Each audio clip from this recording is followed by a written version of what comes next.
Welcome, friends, it's the MovieFilm Podcast. MovieFilm Podcast, enjoy the show. Zach and Sean and Ryan are talking about movies. MovieFilm Podcast on the radio. Welcome to Movie Film. This is episode 70, brought to you by Mr. Boyd Productions. My name is Zaki Hassan, and joining me, as always, is my good friend Brian Hall. Hey, what's going on, Zeki? I'm doing pretty well. How about yourself? Doing well. Did you say 17? Or No, I said 70. 70. 7-0. 7-0. The big 7-0. Yeah. Yeah. What gift is that we should have gotten each other? Is that wood? I'm not sure. 70 months. I don't know. There's 72 months. Wait. Yeah. 72-month increments. There we go. I'm gonna get you a brick. I think that's the brick anniversary. There we go. I'll take it. I'll take the brick because I know it came from you, Brian. Ah, nice. And joining us, as you heard him chuckling in the background, that is Paul Shirey. Yay! Paul's excited to be here, as you can tell. Paul is, of course, the editor-in-chief of JoBlo.com. He's also a longtime friend of the show, although it's been a long time since he's been a friend of the show. I checked our archives, and Paul, both Brian and I have to hang our head in shame because the last time we had you on was apparently exactly half our lifespan ago, episode 35. Wow. My goodness. November. What was that for? What movie was that? That was for first of all, that was in November 2013. Wow. And we For shame. I know. We talked about JFK. Remember we had our special JFK conversation? Think of all the things we haven't covered, but damn it, we've covered Oliver Stone's We have. JFK. We've checked that box, gentlemen. Hey, So scratch that off the bucket list. If nothing else, JFK has been covered, guys. So Yeah. It's important, you know. I'm glad I could be a part of that historical episode. Well, we had to mark it. It was like the 50th anniversary We're of gonna have his. it back on for at least 35 more episodes after that one. You set a high bar. We needed to find. Did I win the trivia?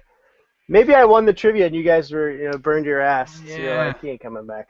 That must be, honestly, I think that's like one of the episodes that I have not listened to at all. So, I mean, I probably listened to it after we did it, but it's lost to history. Well, it's not lost to history because it's available for anyone to listen to. But my point is it's been a while. And review on Episode iTunes. 35, people. So, That's the one. well, regardless, Paul, we're very glad to have you back with us, and you have lots of fun and frivolity that you've recently been involved with, which I'm hoping that you'll share with us. I would love to discuss whatever I can discuss. Whatever you can, yeah. He's a man of mystery, Paul. So we'll see we'll see what we can coax out of him. But Brian, have you had a chance to catch any new releases? I did. You know what? I saw this movie, and I think you guys are might be familiar with it. It stars an aging but respected actor who plays a character whose wife is murdered, and he is mistakenly accused of said murder and has to go on the run from a ruthless agent of the law. Am I You talking just saw about- The Fugitive? No. About time. No, Paul. I just saw Taken 3, which is The Fugitive times not good divided by came out this year. Now, Brian, you were looking forward to this one. Dude, all right. I'm like on a total Liam Neeson kick right now. Like I saw whatever it was, Run All Night, which I liked, and I want to see that. it's good. It was. I mean, it is what it is, but it's good. yeah, it was good. And then I saw Walk Among the Tombstones, which is very different. I like that. Kind of. I really enjoyed it, and so I'm like, I want to consume any Liam Neeson thing that comes out now. Like I anticipate it, and I like Taken 1 a lot. Taken 2 was a little more slapdash, I thought, but at the same time, I still enjoyed it. But Taken 3, man, ouch. I need to hear this, Brian. So where did Taken not take you? It's fine that it's the same plot as The Fugitive, and it actually feels like a natural progression to the Taken mythos, if you want to even say that. But like, I think the problem is I told my brother, we were watching it, and first of all, the dialogue, it really does sound like it was written by someone who English wasn't their first language. Ouch. Yeah, they say the weirdest stuff in this movie that just like does not contribute to anything, which is kind of interesting. But then also, this movie is directed and edited to the point of incoherence, like complete That's what I've heard. incoherence. Yeah, and it's I don't mind that as a style choice sometimes when you're trying to get like this, you know, maybe you're not able to comprehend everything that's happening, but you like can feel it. And I will even like respect that as a style choice, even though I don't like it. But this just felt like I don't know. I mean, it really felt like this movie was put in a blender and random frames were taken out of it, and like there's no excuse for it for being like a major 20th Century Fox release. It's directed by Oliver Megaton. Oliver Megaton, who did the second one. Who sounds like a Captain Planet Oliver villain. Megatron. Yeah, but I mean, you know, and as I was trying to be charitable to it too, because I want to enjoy this pulpy Liam Neeson thing, but like I just Does Liam Neeson seem bored in the movie? He gives it what he gives. You know Yeah. what I mean? And you still have Maggie Grace playing a 29-year-old, 17-year-old. Right. And then you have Forrest Whitaker, who's like, I don't even. He must have just come because it was, you know, craft service or whatever. Because like, his character has no motivation, no personality. He knows from the start he's innocent, so there's really no reason for him to be pursuing this guy for the reasons that he is. Like, it just makes no sense. Wow. Okay. Yeah. So I'm not missing anything then. Unfortunately, no. But Yeah. I'll still see Taken 4. Let me put that out there. I feel like Liam Neeson is one of those guys that no matter how crappy the script, or if he's already signed on, like he's gonna give it his all. Like he Yes. would be the one guy out of the whole like the crew's like, this movie is a pile of shit. But like he's like, this is great. Like I'm in. Don't worry. He's like, yes, Right. I'm completely Right. into this character and everything. Like he seems like he'd be like the consummate professional in that sense. But everybody else is like, is anybody gonna tell Liam Neeson this movie's gonna suck?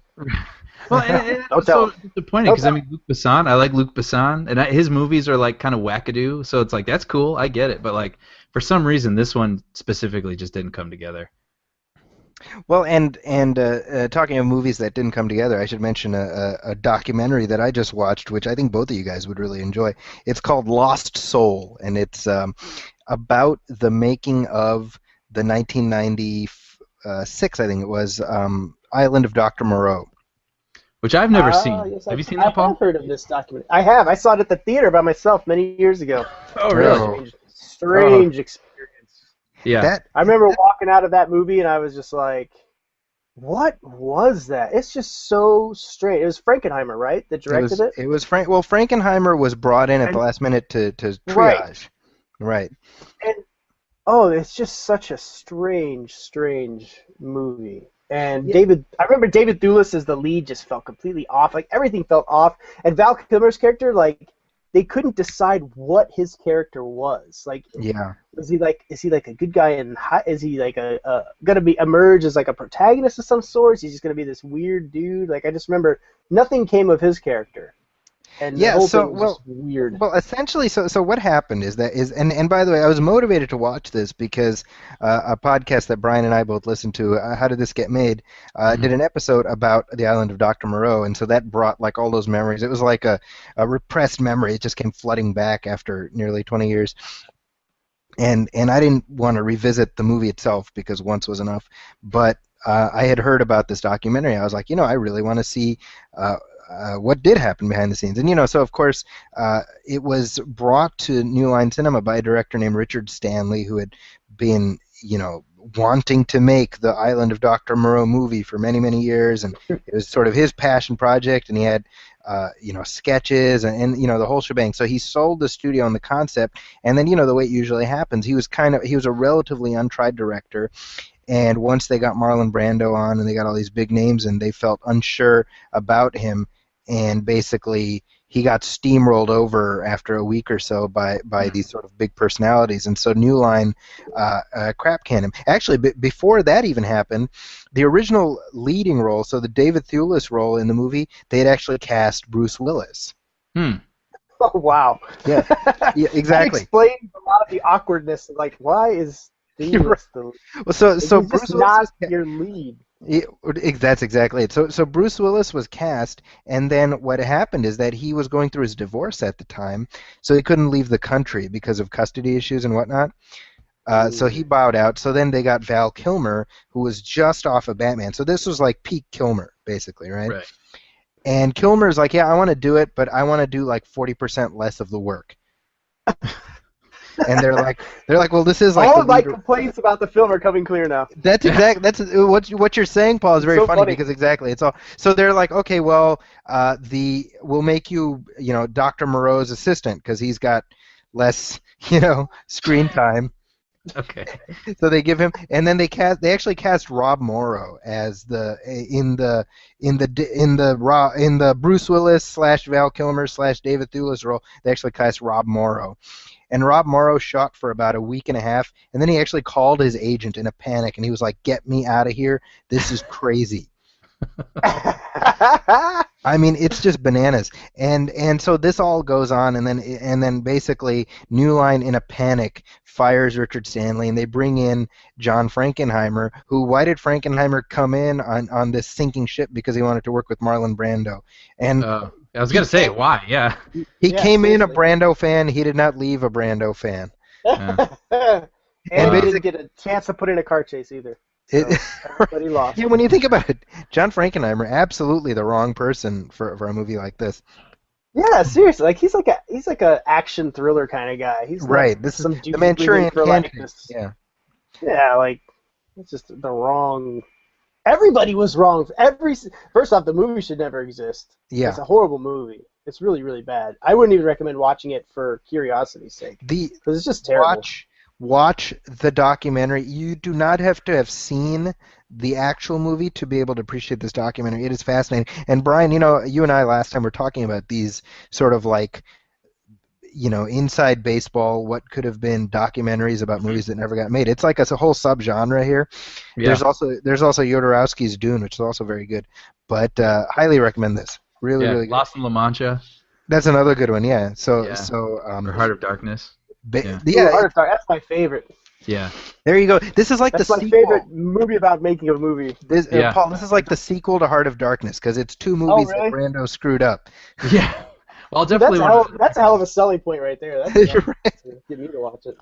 Well, it's cool. And then along with that is that Superman documentary that'll be coming about the Superman film that never got made. Yeah, that's next month. I'm a backer on that. My name will be in the credits. I was gonna say, what was your reward? I didn't get it yet, so it should be like a digital copy of the movie, and I think the soundtrack. Honestly, I just wanted to see it. Like I've always been fascinated by the whole Tim Burton's what it would have been. So I was like, dude, let's get this made. Like, I'll throw in $20 for that. Like that would be worthwhile to me. So yeah, we were talking about that last time. That's I think that's like one of my most anticipated movies of the summer. Yeah. Yeah. The more I remember initially hearing about it, and I was like, oh, that's just going to be a disaster. Yeah. And then, like, the more you find out about what it almost was, it's just like, wow, I really need to see this movie that I'm never going to see.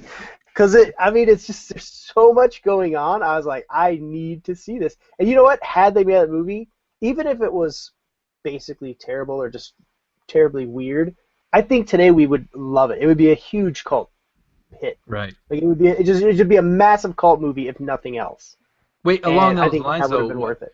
what do you think is a big should have been blockbuster movie that came out that was a disaster that has become a cult sort of thing? Like, do you think there is a film like that you could compare to what this could have been? Recently? I'd say the past 20 years. Don't do that. Past 20 years? Oh, good. That's a long list. The one that comes to mind right off the bat for me, and probably the most recent one, is John Carter. I think it's one of the most Okay. Yeah. I think it's a great film. It's very enjoyable. It's not a perfect film, so I'm not saying it's. And I think that's something that goes with a cult film. It's a cult film. Just because it's a cult film doesn't mean it's beautifully made. I think Fight Club is one of those films too, but that's a film that is it's pure perfection in my opinion. Right. It's great filmmaking, great acting, inventive, clever, interesting. It was a huge flop. Nobody saw Yeah. it except for Yeah. me. But like, yeah, most recently, I would say John Carter. I think is definitely one of those films. I think and it's along one of the those ones I'm lines like, of God, I wanted a sequel. Yeah. Never did I it. think along the lines of John Carter, and maybe I'm alone in the wilderness on this, but I feel like the Lone Ranger is due for a reappraisal. Yeah, I think Lone Ranger will be more appreciated in the long run. But that seems like a pretty good example right there, where you're like, say it didn't get made, you're like Johnny Depp as Tonto, Right. like a villain that eats a human being's Huh? heart right out of his chest, like like all sorts of craziness, and you wouldn't believe it existed, but it did. Yeah. And, I agree. And I think that's one of the things with Lone Ranger is that it's so not what you expect. Yeah. Like it's not a traditional like, hey, it's a western and we're gonna, this and that and, save the day right off into the sunset. It's so not formulaic in any way. Yeah. And I remember as soon as I saw the beginning of the movie when they started off with Tonto very old and the kids going into the circus thing, and Yeah. I was like, oh, they are definitely going in another direction with this film. And I enjoyed it. I didn't love it the first time I saw it, but it's something that I always want to revisit because I'm like, it's one of those films you want to watch again to see if I think I might love it this time.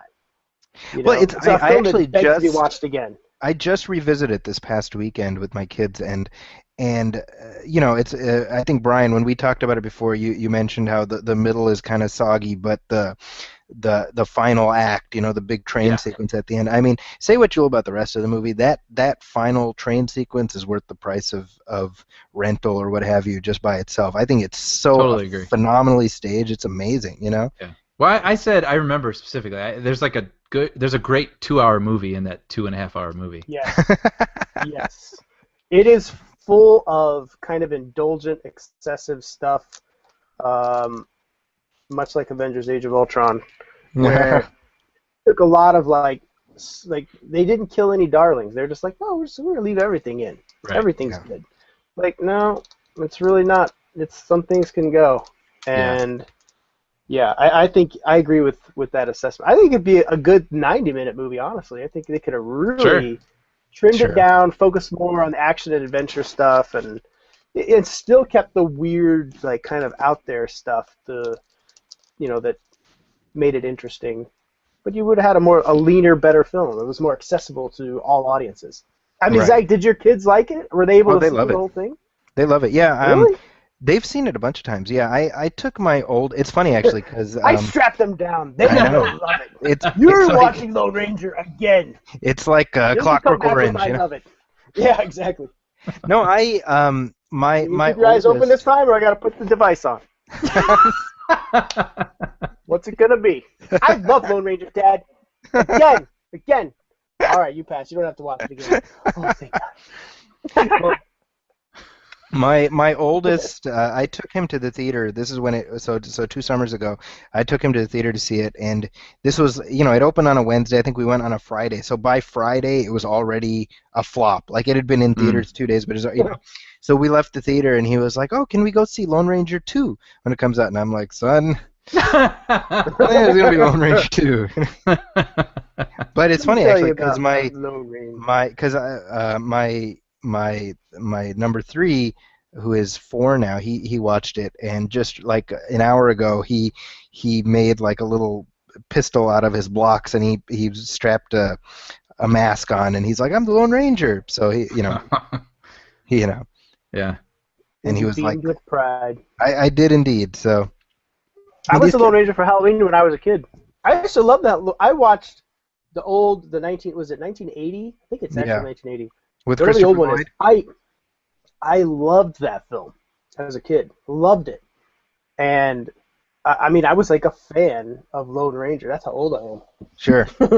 Yeah. I mean, most people today, like, the only reason anybody knows what the Lone Ranger is today is because of the flop movie that we were given. Right.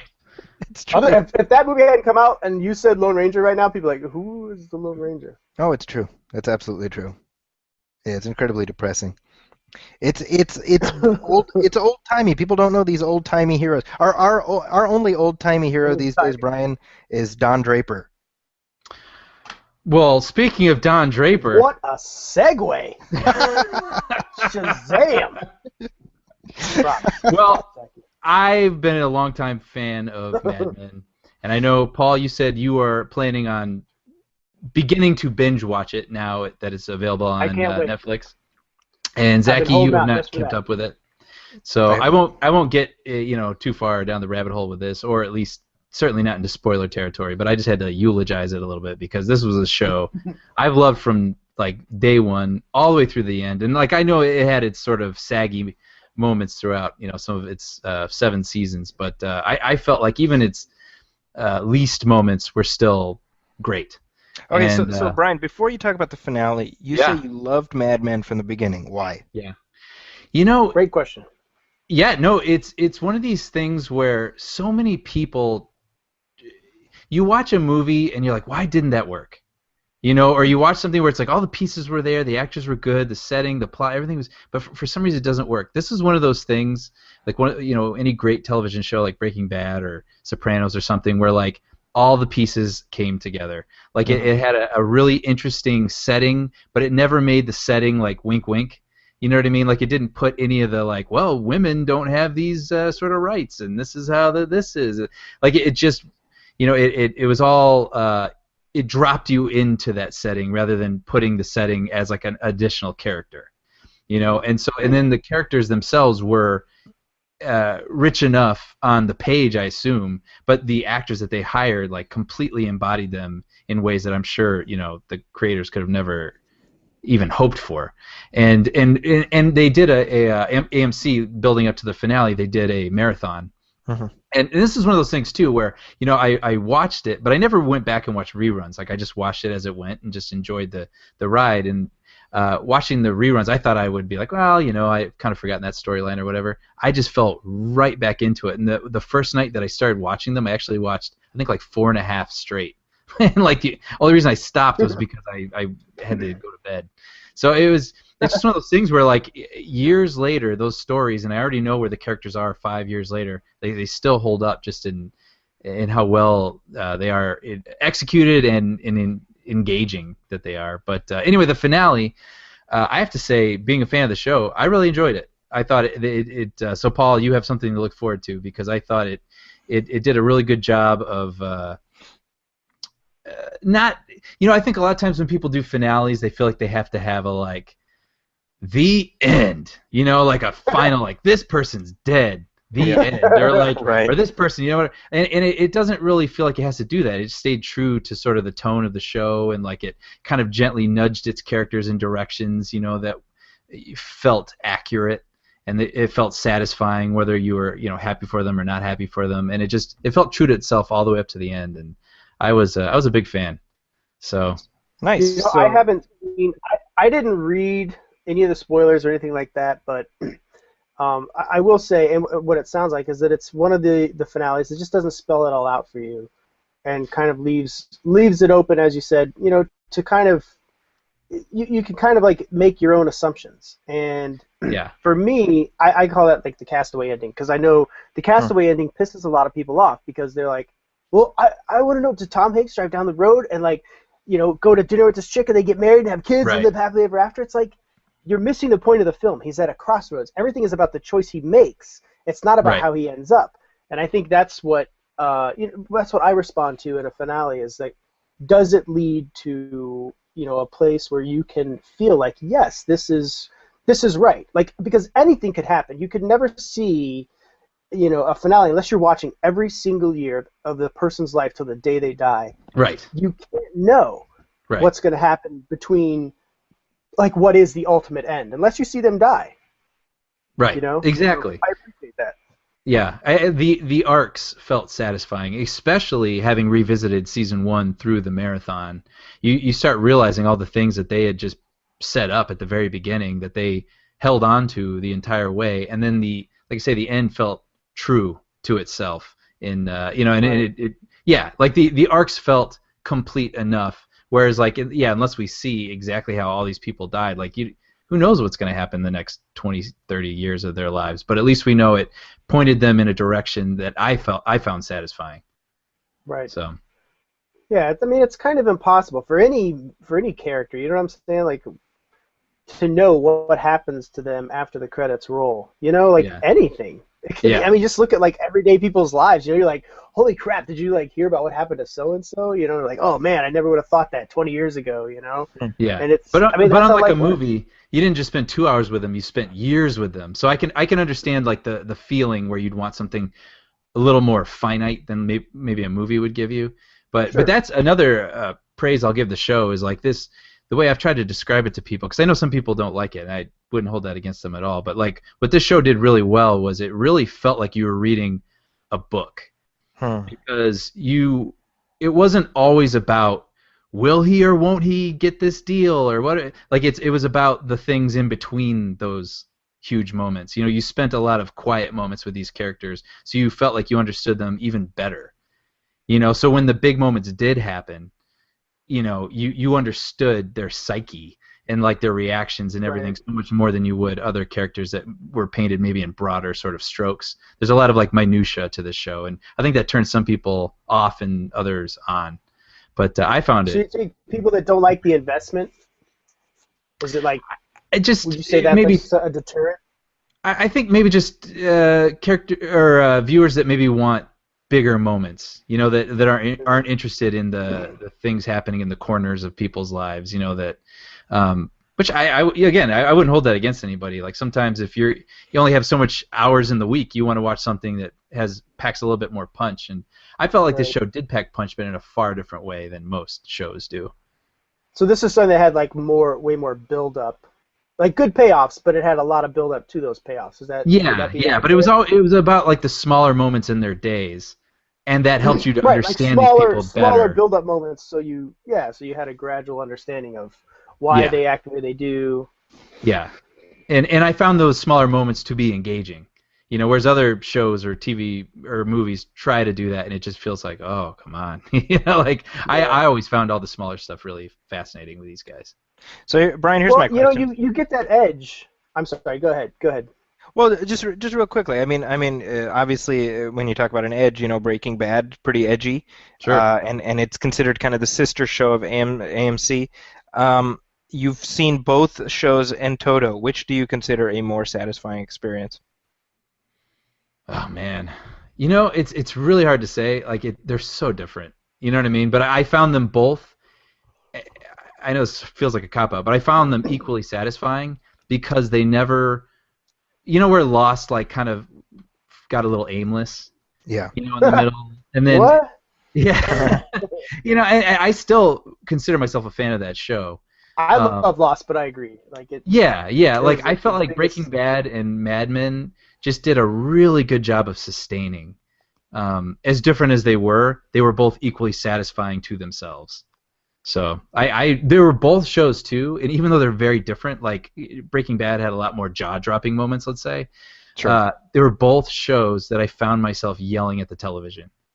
Okay. And like I can't even like I'm not even exaggerating. Like there'll be moments on Mad Men where like, you know, have these female characters that are trying to figure out how they can rise in the ranks, and they'll have these like little victories, and I would seriously be like, yes, go Peggy. You know what I mean? Like, and it's nothing like, you know, some guy shooting the villain off a cliff or anything, but like you're so invested in this person that you're like, hell yeah, good for you. You know, like you get that promotion, you know. So I don't know. That's good. That's just sounds good like story. me in Dallas, Brian. Sure. Yeah, I mean, good storytelling is good storytelling. Damn right. Well, I regularly yell at Silicon Valley. I don't know if you guys watch that. I regularly. I need to watch I that. die Like, laughing. and stop! I What are you scream doing? at the- Like that. Last night, I don't know if you watched the last episode. I don't want to go off too Yeah. far off your map, but like when the guy when Blaine walked in and they had the board up with all the stuff. That oh was my one of the God, funniest lost it, visual dude. gags I've seen in a long time. I was like, don't. And like, no way he's gonna turn around. As soon as he turned around, I was like, no. And then, perfect. That show has me laughing so hard. Yeah. I'm amazed at how funny that show is. Like Mike Judge truly is. This is the guy who created Beavis and Butthead, a genius. I really truly believe Mike Judge is a genius. He makes some of the funniest TV and movies that have like that always get totally. He's got the characters and he's like got the social commentary that is just like holding up a mirror to us. And he's like, and it's almost like he's just showing us a mirror the whole time. He's like, you see, You see, and you're Yeah. just like laughing your ass off. So Yeah. anyways, that was my Silicon Valley. I think is one of those. You mentioned like yelling at the TV, and I just thought of that last night, like just screaming at the whole Blaine scene. So good. Where can I watch Silicon Valley? HBO You can now, watch which on, is available. HBO Go or HBO Now, Yeah. or you can pirate it, steal it. Well, we don't want to pirate shows here. We believe in doing things the legal way. I But don't pirate nothing. but I really don't. no, well, I mean, I think for all three of us, we're exposed to the industry enough where we have a cognizance of, Who's affected? Yeah, exactly. So I mean, I'm Yeah, I certainly. mean, for me personally, I think it's like you're killing your own industry. Like, you want to be a part of this. You want to, whether you're a journalist, whether you're a creator, whether you're a commentator, doing a podcast, whatever. It's like if you're stealing it, like it's just so kind of shameless, Yeah. I guess you're kind of a part of the problem in the industry rather than a voice to it. So Yeah, totally yeah, I agree. just don't do that. Plus, I don't want that shit on my computer. Good point. Yeah, Peer-to-peer stuff. they can God. they can track you down. I used that stuff like many, many, many years ago. Like, Oh yeah, I'm talking Kazaa, all that stuff. COD years, and I swear it destroyed one of my laptops. It was like, this is done. This is a brick. It was This is a paperweight at this point. it's just infected This with has got, every like- virus known to man. Yeah, it's like more viruses than like a 20-year veteran prostitute. This is not good. I love how that's like an old timey joke, like about a mature subject. Like that's like something that like Bob Hope would have said. Oh my But it would've been God! charming, I you know? really feel old. You know what? Bob Hope is like if I made a reference to Bob Hope in one of my classes, they'd be like, I have no idea who you're talking about. Dude, but here's the thing. Bob Hope barely registers to me. Like, Yeah. I think I remember like some of Yeah. his specials on TV, but I was very, very little. Yeah. And my parents would be like, "Oh, a Bob Hope special." I'm like, "What the?" It's like some old dude playing golf on TV, and everybody's like, "Tune in now!" Like, that was the Mad Men for our that was parents. that was Yeah. the Breaking Bad of its day. Yeah. Yeah. I mean, think about it. Seriously, we were in the golden age of television. Think about how bad, seriously, when you really look back, how bad our parents had it. Like, Knots Landing. My mom was like, "Oh, Knots Landing is on." Like, Knots Landing? That's We're true. watching Game of Thrones and Mad Men and Breaking Bad, and you're watching Knots Landing. Like, what this shit is? And right now, people are like, "I don't even know what they're talking. What the hell's That's Knots true. Landing?" It's an Such a awful, funny awful example. TV show. It's And a our parents were spin-off stuck of in it. Dallas, by the way. Is it really a spin-off? See, I didn't Really? even know. I just remember the theme music was when the theme music started is when Dukes of Hazzard was over, That's right. because Yeah, that was the CBS. show that came on after it. It was like That's bedtime. Yeah, well, the main character So, on Knots Landing is sad. played by Ted Shackelford, and he plays Gary Ewing, who is the brother of J.R. Ewing and Bobby Ewing from Dallas. Oh, funny. You know what I always You think know about? way By the too way, much about was- Knots Landing already. You know, I a know, show like it's true. when our parents were like 30s, they watched 30-something, and it was like all these self-serious people in sweaters, and I was like, if you put on Turtlenecks. 30-something now, it'd be all of us wearing Atari T-shirts and Batman shirts. And like, It's I so couldn't true. get tickets to Comic-Con, bruh. Bunch of nerds. 30-something. So It'd be a totally different show now. It's so funny because I was just at Target earlier today, and I like stocked up on my new batch of T-shirts. I mean, you can see me right now. I'm wearing like an Atari shirt. Yeah. Yeah. It's so funny. It's true though. Yeah. Well, I mean, when you talk about old time shows, the one I always point to is Chips. I'm sure you guys remember Sure. Chips. Yeah. That Yeah. show lasted something like 7 seasons, and Wow. it's about traffic cops. Right. Like I was they never pull into people over and Chips, give them like- tickets. I would just watch the opening of Chips. I would never watch an episode. Yeah, the They theme just music. never pulled me in. Well, I mean, the I would say internet- that me was neither. like the best. That was the best thing they had going in the '80s was the opening. After that, it was all downhill. it's 'Cause really they true. like all the money and like everything went into that opening, but then you're like, well, that 30 seconds is over. well, Let's They watch used to this have crap. actual theme music. Now it's just Yeah. That's kind of true. Yeah. Well, I don't know. Like Game of Thrones has got like a really great opening, and No, that's what I hear. some yeah. some shows have good openings. Most of these HBO shows, yeah. But honestly, I would rather. I mean, I've seen the Game of Thrones opening so many times now. I'm like, can we just start the show. Do that a couple Yeah, times. I always fast forward. One Lego brick set per opening. That's it. I don't need to see every place in Westeros. It's just one and go. Because that's more time for the show. Like I want more. We only got 10 episodes. Let's go. Well, on that note, let's keep moving along. Otherwise, we're going to get bogged down in reminiscing about our old TV shows. But Brian, while we're talking about old shows, let's talk about an old show that's still on the air, and that's The Simpsons. Of course, last time we talked about how it had been renewed for 2 more seasons, so through its 28th season. Yep. And we were like, okay, well, there's no stopping it now. And then between then and now, they were dealt a major blow. And what happened, Brian? Harry Shearer, one of the key voice talents from the very beginning of the show, decided not to renew his contract. Yeah.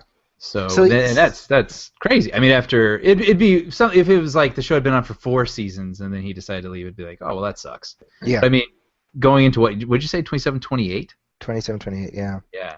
So I mean, and this is the guy. He voices Mr. Burns, Ned Flanders, Principal Skinner, Otto, Smithers. Like, I mean, this is like a key. You remove him, you're removing like a third of the voices. A third of the notable voices of the show. Well, and bear in mind, he's walking away from a guaranteed $14 million payout. Right. Good Lord. Yeah. So Yeah.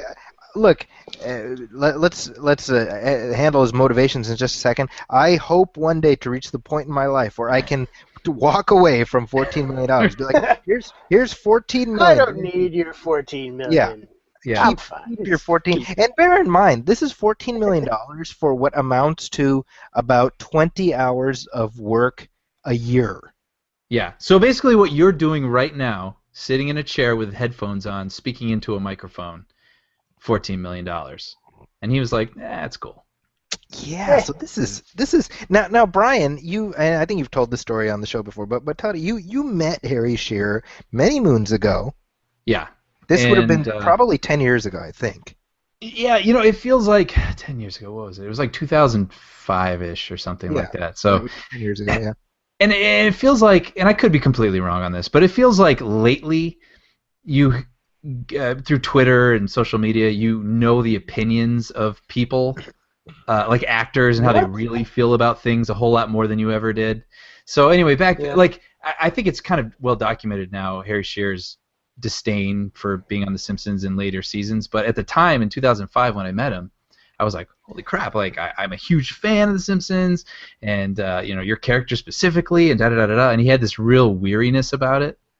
It's like, oh, yeah, that's still going. Kind of an attitude. And it was really surprising to me. And so this doesn't really surprise me. Of all the people, I really feel like he was probably looking for an excuse to finally just get off this thing. I think it was weighing down on him.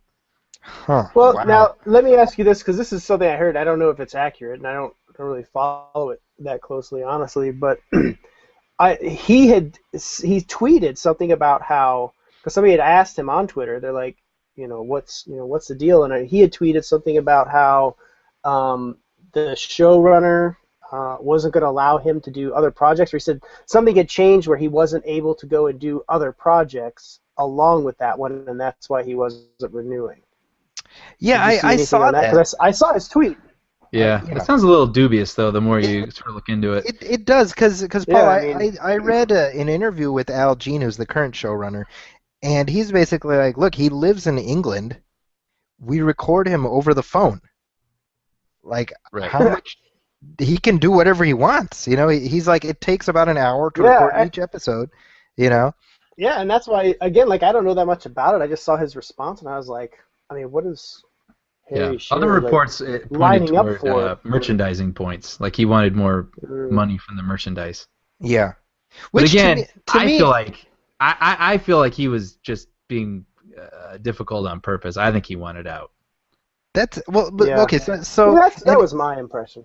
And here's the thing. Honestly, it's like, as somebody on the outside looking in, I'm like, why would you walk away from that much money for what seems like very easy work, and it's that's me on the outside looking in. On the other hand, obviously he's not an indentured servant. He's free to leave whenever he wants, whatever. If he's not into it anymore. Here's my question though: Is will the show continue on? Can it continue on?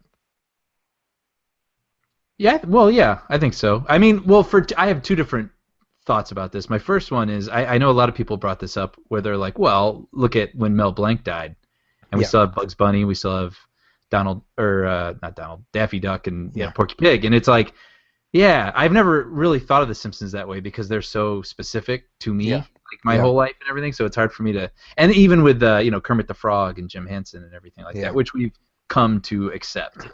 So I can kind of see that, but on the other hand, I don't know. It still feels like it would be really weird to me. I have nothing invested in the show anymore. I don't really watch it.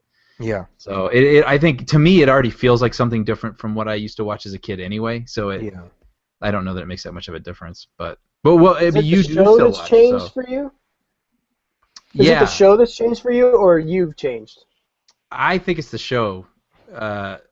And I don't, sometimes I get like sort of feisty about it, but like I really, how in the world can something for over 20 years not change? The show that I loved had a specific set of writers, and I love their sensibility, and those guys are long gone. Like we have a whole new, generation of people in there who are trying to imitate other people. It inevitably won't be the same thing that I, was appealed to me. So I've come to sort of like, I'm not going to blame it. It's something different. It's not the same thing. It's someone doing. It's like if someone was trying to write for I Love Lucy right now. You know what I mean? Without the people who actually wrote I Love Lucy. And Lucy. Well, without Lucy. It would be a dark show today. Yeah. Yeah. So I mean, yeah. You know what I'm saying? I don't know if that makes sense, but. I think Paul, for Brian and I both, because we both watched the show from the beginning, and I think for Brian, I think this is fair, right? The golden age for us is probably like seasons 2 through 10, let's say. I'll even go so far as 1. I like season 1.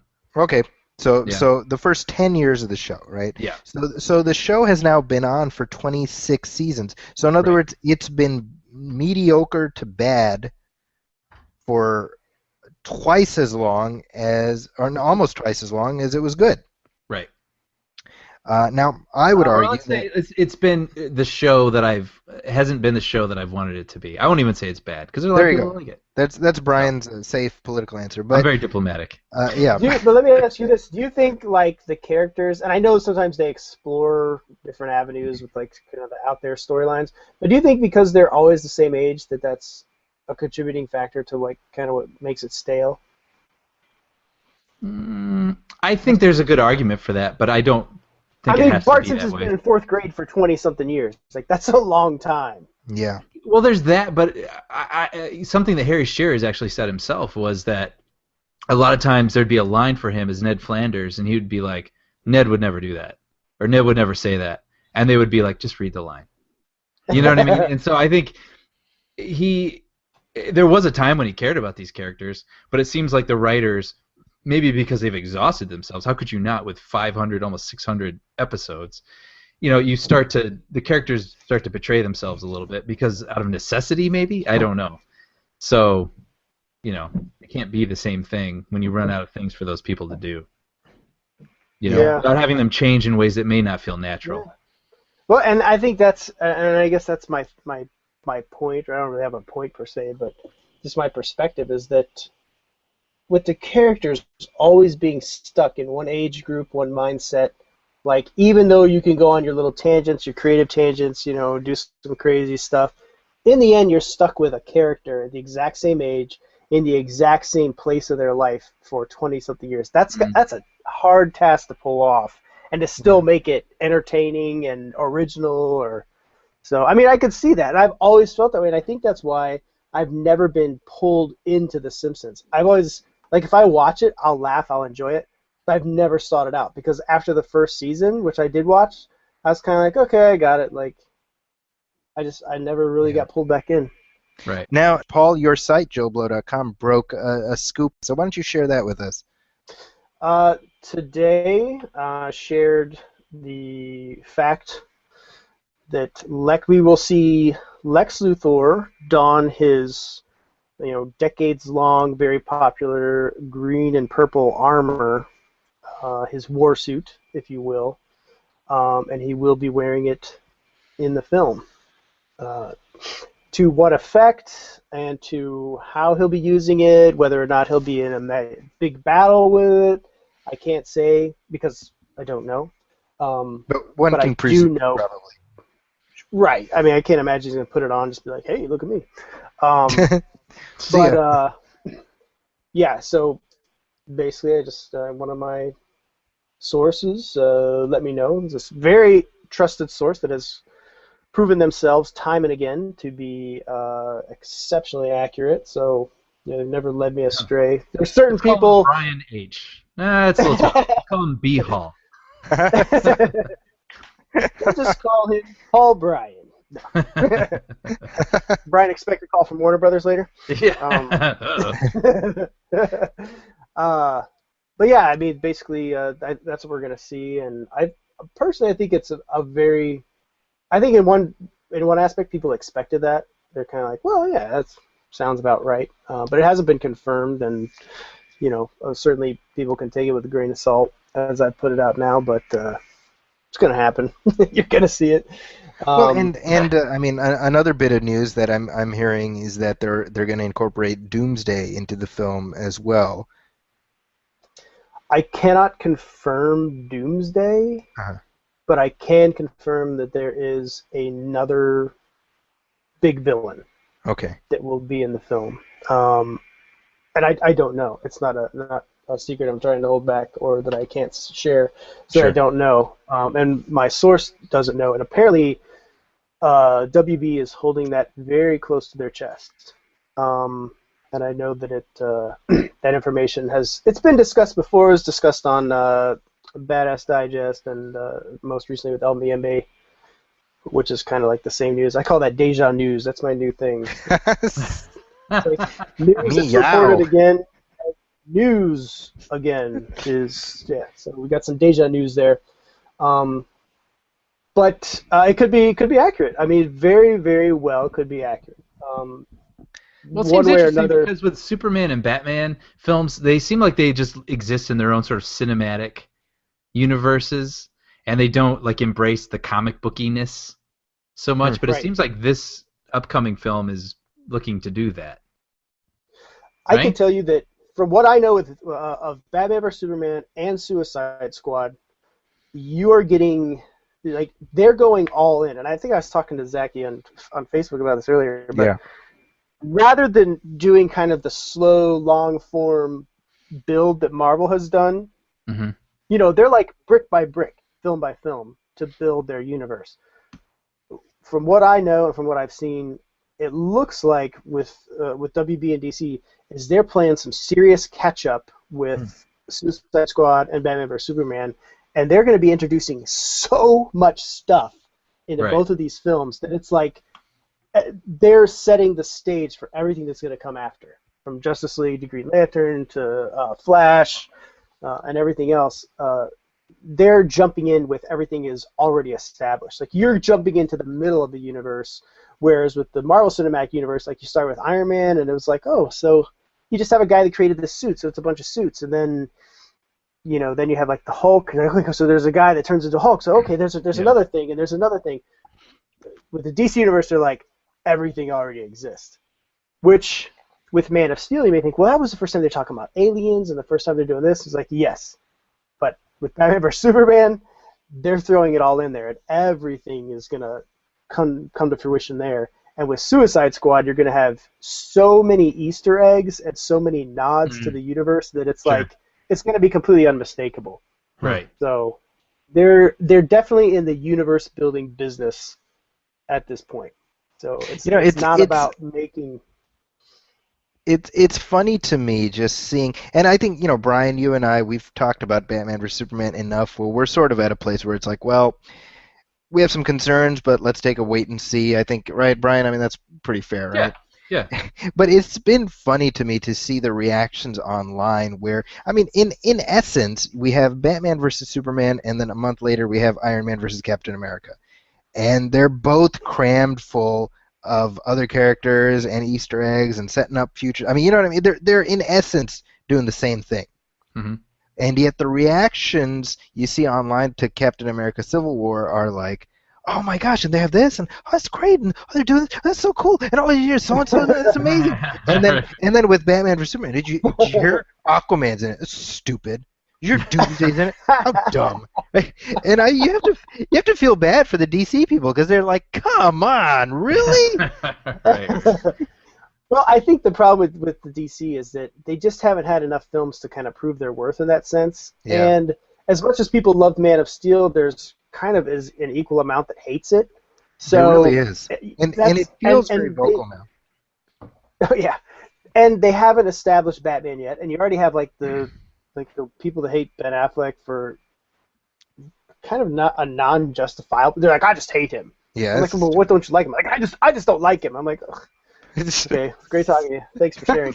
But it's like they can't come up with any kind of justifiable reason why he couldn't do it. Like I love it's Daredevil. It's like, come on, really? Yeah. But Batman hasn't been established yet, and Batman is kind of a key character. So I think once they see Batman in action, I mean, just from what we've seen in the trailers alone, like that scene where he's like, stepping out, in his normal costume is like that is awesome. That is like the kind of stuff you want to see. Yeah. But I think once he's established, and people love Batman. Like Batman is huge.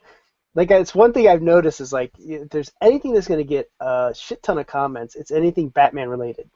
Like Batman is just he does it. Like that's something that everybody kind of universally responds to. And I think once they see him in the film, they're gonna they'll be like, okay, cool, he's awesome. Right. Got it. Now let's I can accept that. And Man of Steel is a little harder because there's just a lot of for the record, I love Man of Steel. I don't think it's a perfect film, but I enjoyed the hell out of it. It was great. It was the Superman I always wanted to see, and that was that.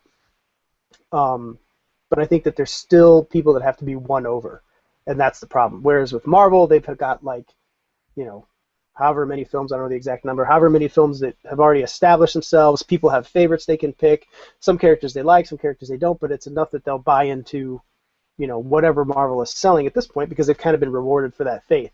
Whereas with DC, they're kind of like, well, what do we got? We got Man of Steel. Some people love it, some people hate it. So I think with Batman vs. Superman 2, you're dealing with a universe that is darker. And I've always felt that DC has been a darker universe as a whole. Like they've always kind of like been in the comics. They do some pretty morbid stuff, but I think it just fits. And I'm truly glad that DC is not trying to ape Marvel, because why would they do that for one thing? That would just show a serious quote unquote identity crisis if they were trying to ape Marvel. Like, why would you do that? That's just because they did that with Green Lantern. I hope they learned their lesson. Why would you repeat that? So now they're like, you know what? We have a filmmaker, Zack Snyder, that love him or hate him, the guy obviously wants to make films passionately and ones that represent the source material. He did it with 300.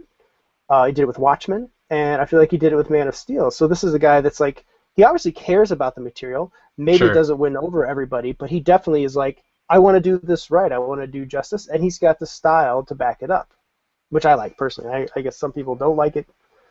Whatever. To me, he's like, kind of like he's got like the style of Michael Bay, but he's able to tell a story that doesn't involve dick and fart jokes. So it kind of works out. Robot urination and oh God. Justifying statutory rape, yeah. Right. Oh God. Well, he had a card. That's all you need. It's laminated. The laminated card.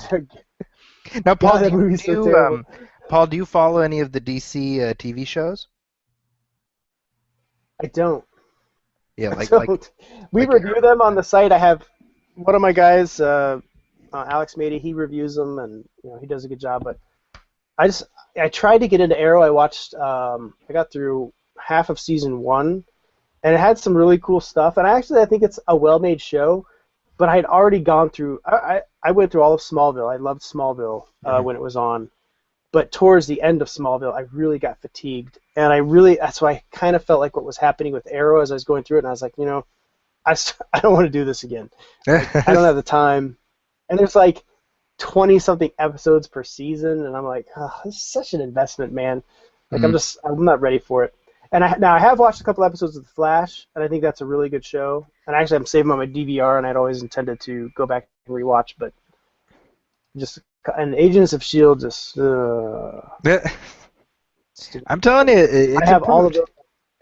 It's improved. That's what they say. Yeah. I watched the one episode where Sky is revealed to be Quake, and I thought that was a good episode. I thought that was pretty It's cool. gotten better. I mean, it's not what it could be, and I'm assuming you've seen Daredevil, right? I love Daredevil. I binged the hell out of that. I love Daredevil. Daredevil has kind of ruined me for other superhero shows. You know. You know, and I think that model. I like the binge aspect. I like that it was only 13 episodes. You know, a lot of people, I could just keep watching. It's like, do we really need like 20 and 30? I mean, that's all for syndication anyways. You know, that's Right. just, even had that many episodes. And the syndication model is almost antiquated by now.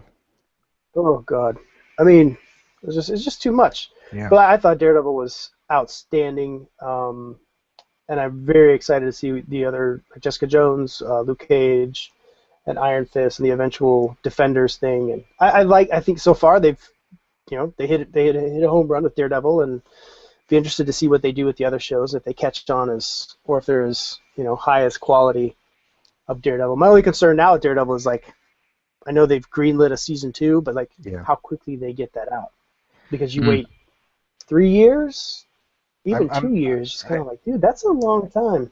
Well, they do House of Cards like each year, right? Yeah. I love House of Cards. I heard 2016, so that would somehow. They say, I didn't not recall a date, but yeah I mean, I hope they do, because you want to keep that momentum, even though I know it's a binge show that comes out, but if you let's say they wait, well, you'll see Daredevil again in the Defenders movie. It's like, dude, that's in like 5 years. And you're like, yeah, then we'll do a season 2 after that. So like 2020, we're getting Daredevil season 2. Charlie Cox will be collecting Social Security. Yeah. while filming the second season. George Miller is directing. Now, really quickly moving on, we have a couple trailers I wanted to discuss with you guys, because we haven't talked about it. This one, Vacation. This is the reboot of obviously the beloved Vacation franchise, and let's go ahead and play some of the audio from that real quickly. My trip to Wally World when I was a kid was the best time I ever had. So you want to redo your vacation from 30 years ago? This will be completely different. I've never even heard of the original Vacation. Doesn't matter. The new Vacation will stand on its own. Okay? Okay, so this I haven't talked about this with you guys, but I think it looks terrible. It seems utterly unnecessary and doesn't seem funny to me. I don't know. What do you think? That's where I'm at. It is sadly exactly what I imagined. Okay. and I'll say this. I'm not a big fan of Horrible Bosses. I don't dislike it. To me, it feels like the sad cousin. Oh, I thought you meant just the concept of having horrible bosses. You mean the movie? Oh, I like Horrible Bosses because they challenge me and bring out character. No, but I found that movie to be just really trying so hard to be like The Hangover, and it's like, let's get these 3 guys who aren't really that great improvisers and like have them improvise the whole time. You know what I mean? Like, even though I like Charlie Day, I like Jason Sudeikis in Doses. I don't even remember who the other person is. Jason Bateman.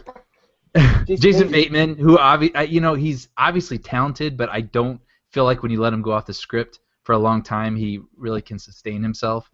And, well, Jason Bateman has like one persona. That's how I felt about Bad Words.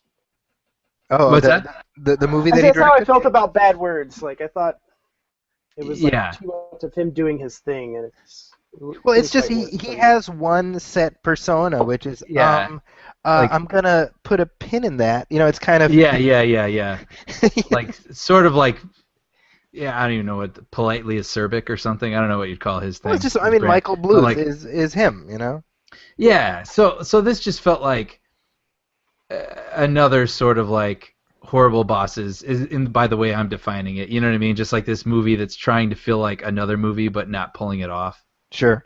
Especially, I mean, the thing that completely lost me, and I know some people like this, but like, was the woman getting hit by the car. I was like, I get what you're doing because you're trying to have this like but it's horrible.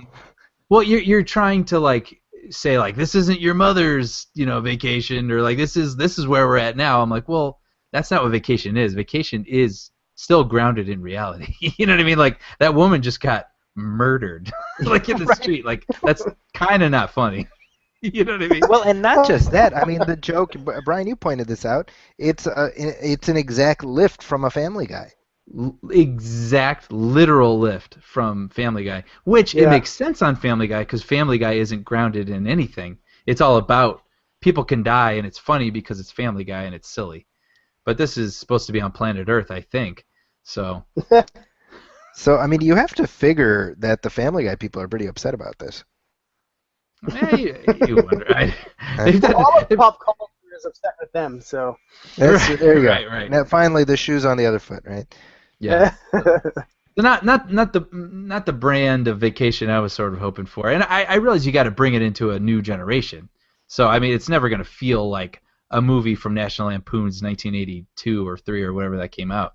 So I get that, but at the same time, I feel like there's a higher brand of quality currently still. You know what I mean? And this feels like it's sort of like cousin. For me, I mean the thing you mentioned with the car and stuff, but there's a part where they jump into the pool, and they're like, oh, it's a spring or whatever, right? And then the camera like pans over, and it's like a sewage dump or whatever. And I'm like, how do you not smell that? Like, right? I mean, if you're, you know what I mean? Because logic. That's like you lose me early because they're like diving around and there's like disgusting stuff like use needles or whatever in the thing and they're like gargling with the water and I'm like it's sewage. Just rubbing. I don't know, Paul. What are you thinking of this? I'm a big fan of the vacation films. Like anybody that has any sense of the early ones, and I just grew up with them and enjoyed them. I think, to me, it looks like they're trying too hard to appeal to a new audience. Yeah, exactly. And I think, like, the thing is, like, when I heard Ed Helms was going to play Rusty, I was like, oh, that's a good choice. Like, he's, like, got that awkward shtick. He's, like, I think that would be a good role, and he could make it his own. And maybe he will. But see, Rusty wasn't, like, the jokes, a dullard. He wasn't an idiot. Yeah, and that's kind of like the thing where he was like, what is a rim job? Yeah, Dad? exactly. And he's like, and you're kind of like, is he playing it as a joke, or are they trying to like make him? Is he just trying to ape his dad? You know what I'm saying? Like, and I think that's the problem is I'm not quite sure that they are using Ed Helms the way they to the best of his ability. To like really like capitalize on him being his own Griswold. It feels like they're trying too much to like make him like the weird, awkward Clark. Yeah. And I get that you kind of want that. You want that odd awkwardness, but it should be his own. Like it's kind of like, dude, you got Ed Helms. Like he has a shtick. I think Ed Helms is funny. I loved him in The Office, and I think he's a credit to that role. But I don't think they're using him right. Right. And I think that it's all a little too kind of slapsticky. And I agree with you guys. In that sense, But having said all of that, I still laughed many times on the trailer. Even though the stuff was like pretty stupid, I was still laughing. And the thing with Chris Hemsworth at the end, I laughed at that. That was funny. I agree with that. And I will say, we did have somebody write in to the site that had seen the film, and I didn't publish this because I just didn't feel it.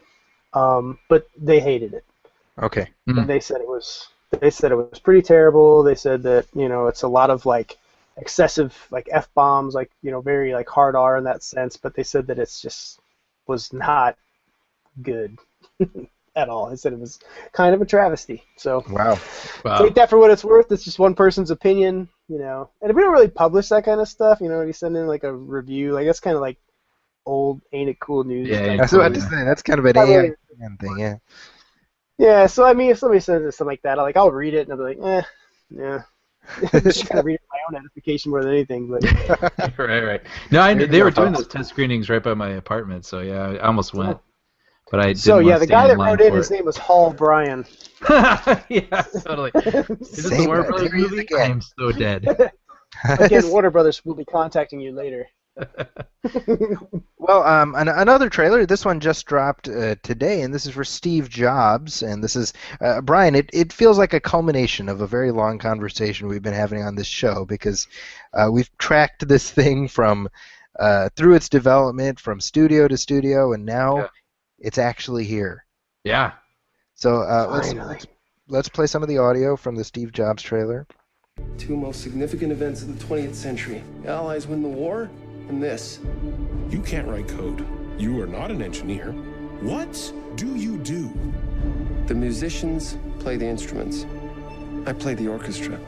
I sat in a garage and invented the future. Because artists lead and hacks ask for a show of hands. So now we've already had this a Steve Jobs movie just a few years ago, and this was, in my opinion, hard to top.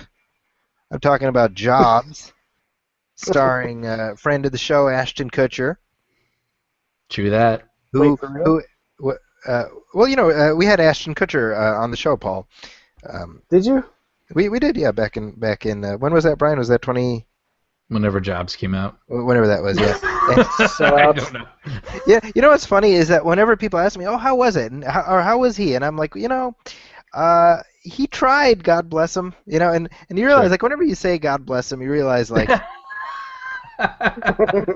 it's like, bless his heart. Son of a bitch. Bless his heart, he tried, Yeah. So obviously that movie is not necessarily beloved, let's say. So there was certainly a void in the market for Steve Jobs biographies. What do we think of this one so far? Is this something that you guys are interested in? Let's just put it that way, based on the trailer. Yes. Well, being an Aaron Sorkin joint, a Danny Boyle joint, really, right? Yeah, that's gonna be a Danny an Boyle interesting and Aaron marriage, by the Sorkin. way. Yeah, like I caught The Social Network. It was on like ABC or something, like a month or two ago. Wow. And I was just flipping channels and it was on, and you start that thing, you cannot finish it. Like, I stayed through some commercials with that thing because it's like that thing, it just hooks you. Just you cannot the dialogue not finish it.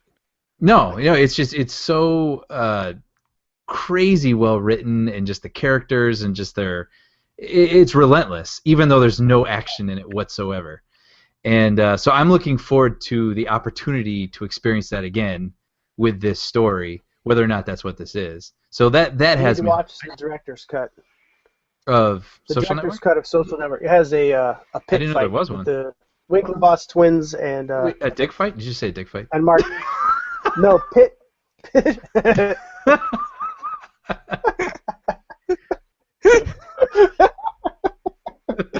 Oh. They bust them out like lightsabers. When's Adam Sandler going to be a guest on this show? Oh. Did you just say a dick fight? I was trying to take a joke about a non-existent deleted scene, and you just took it in a whole other direction. Yeah, that's why we keep Brian around. Yeah, well. Now you just never know when you. I have to admit, I was skeptical about Michael Fassbender just in terms of looks, but he looks great. Looks like Steve Jobs. Yeah, I mean, I think with Christian Bale, you're sort of like, yeah, that would have been the one. But Michael Fassbender is no slouch, so. Yeah. Yeah. There we I go. don't think you can beat. I mean, you got Sorkin, you got Danny Boyle. I mean, it's a great cast. I like the structure too. That it's 3 different product reveals. Right. Right. And then like the story. I mean, I think that's, it's much more interesting. I'm sure it'll be much more interesting than Jobs. Did you see that, Paul? I did not. That's a lie. I saw parts of it. I tried to watch it on Netflix, but I couldn't get through it. Yeah. Wow. Well, I haven't seen that. I will say, well, in terms of the trailer, we're talking about the things we're looking forward to, and these are things that have nothing to do with the trailer, really. Like just knowing that Aaron Sorkin wrote it and Danny Boyle and whatever. But did the trailer, do anything for you guys? Like, I actually felt. Yeah. I thought it was pretty good, but I felt like it was the outside things that I already know about it that have me more I interested. thought it was a nice teaser. I mean, I don't For me, really it was take the it as a trailer. names. It's just like a nice It was all the names involved that got me Yeah. interested. Yeah. Yeah. I It's don't kinda really one of those things, remember like, the teaser you're gonna dialogue watch that it. they left. But Yeah, I don't remember Yeah. either. What were you saying, Paul? I mean, the name's enough. And we're going to see it. Everybody here is, at least in this podcast. We're all going to see it. Totally. But we're not necessarily the norm. We're not Joe moviegoer. Joe Blow. A bunch of Joe You're Blows Joe Blow, yeah. on the street. It'll be interesting too, because I just want to say real quick, Danny Boyle. I don't think he's ever made an even-tempered movie, right? No. Like all his movies have these crazy sort of like propulsive, camera work and score and whatnot. So it'll be sort of interesting to see him make something that That's feels what I like. maybe a little bit. I think he'll add some energy that Fincher would not have added. Like, Fincher would have been great. I'm sure he would have done a great job. Yeah. But I think that Danny Boyle is kind of like, yeah, he could do it. And he does some weird, crazy shit sometimes. Yeah. Like, yeah, but that'll be okay. Like, Yeah, I'm curious how that'll that work. will play. Yeah. As long as, what is it? R.A. Rahman, whatever, does the You're music. Oh, right. Yeah. A-R. I get the letters mixed up. Is it A.R. or R.A.? I can't remember. A-R. Anyways, as long as he does music, That there's guy. a dance As long as number. that guy. Now, before we get to before we get to the big spoiler portion of the show, Brian, very quickly, is there any Star Wars news? Isn't there always? I'm sorry, is that a segment? It is. Brian's Star Wars Minute. Yeah. I hope you have a sound of like a Millennium Falcon cruising by before you have him say that. Oh, you mean you think we're one of those shows that has like basic production values? No. Hey, I do If my not, pew noise. you need I to do my add- pew pew noise. Pew pew. Like right now, as I'm talking, you need to be adding sound effects of Star Wars stuff. Do that now. Yeah. If you're not hearing sound effects right now, to the listeners, then Zach, you messed up. Well, Brian, you heard him. Hey, there they are. Anyway, so Lawrence Kasdan, who co-wrote the upcoming Force Awakens and, of course, famously co-wrote Empire Strikes Back, Return of the Jedi, and Raiders of the Lost Ark, he was asked about the length of the film. And when I saw this headline, I was like, yeah, how long is this movie going to be? Because, I kind of hope it's like 3.5 hours. But he said that they are aiming in the editing room to make it avoid this whole trend now where everything is about 2 hours 20 minutes, 2 hours 30 minutes. Saying that he said all the big movies lately feel like they're 20 minutes too long. And so they are aiming to make sure that that isn't the case. It's a movie that you see and enjoy and it ends and you want more, so you come back and watch it again, which I would say is true of the first three. Or isn't that funny? I don't even acknowledge that there's 6. Which means Force Awakens is going to be 3 hours long. Yeah. Just the right amount. Just the right amount. But and it sounds like they're going to extremes with it, saying, what was it here? Looking at everything that they like. He says, killing your darlings in the editing room. There's things that they like, but they're taking it out because they're trying to get it to a appetizing length. So that's kind of interesting. I think it's a smart way to go. I think so too. Yeah. Yeah, I mean, leave people wanting more, right? I mean, I know Dark Knight Rises is people have different opinions on it for a lot of different reasons, but when it's on television, there's no way I'm going to finish that movie. Like when you stumble upon it, like that thing is so unbearably long. Like I'm never going to pop that in. You know what I mean? Like No, but you're absolutely right. And the thing is, it's the same thing for me like Avengers: Age of Ultron. Right. When I watch that movie on Blu-ray, I'm going to be skipping chapters. Like that is not a lean movie. When Avengers is on, the first one, I'll watch everything. I'll watch it all. Have no problem. But Avengers: Age of Ultron, and some movies warrant it. You know what I mean? Like Godfather or, whatever. Like some of these movies, it's like, like they earn that time because of the story they have to tell. But those stories do not need to be that long. Yeah, absolutely. I agree. So we're going to get a 2 hour and 19-minute Force Awakens. Yeah. Avoid that Hey, let's throw mark. down. Let's throw down. How long do you think it's going to be? Let's put it right here. I think it'll be hour 50. Hour 50. Okay, I'm gonna go 2 hours 5 minutes. Yeah, I was going to go 210. So Yeah. There it is. so we'll mark it down. Episode 70. That's where we placed our bets. So There it when is. it comes time to claim our non-existent prize for this very worthless wager, we know where to look. And if I win, you guys have to do the following podcast in a Star Wars voice. Brian will have to do Chewbacca, and Zeki, you have to be a Jawa. And you have to do a full podcast in those voices. Ootini! That's how this movie For like an hour and a half to 2 hours. That's riveting. And it'd be sad if that was like our highest rated episode. I know. People will be like, dude, we Downloaded can do it for 2 hours. So, Brian, anything else? Oh, you know, I mean, it makes a good headline. They were saying that he didn't rule out that Lando Calrissian's done with the universe, but that doesn't mean anything. So You just know that Billy D. Williams saw that and like hurriedly clicked the link. And he's like, so you're saying there's a chance? Yeah. And then a single tear rolled down his cheek, Yeah. and he started dancing again. As an so- old buddy, don't let me down. Keep hope alive for Billy D. and Lando. Yeah. All right. Well, moving on. Let's talk about the big new release, and this is of course Mad Max Fury Road. Sorry, folks, we do not have a Pitch Perfect 2 conversation for this episode. Those of you who are waiting for that, I apologize, but no one here has seen it, so that's just how that goes. Well, I don't know actually. Paul, did you see it? Did you see Pitch Perfect 2? No. Okay, so no one here has seen Wait, it. So. real quick, did you see Pitch Perfect 1? Have I seen Yes. it? I have not. Sean, I remember Sean liked Sean really liked it. I remember. I like Um, Pitch Perfect. I don't I've- see how you couldn't like Pitch. Oh, I guess I could see if you're just like I hate joyful things.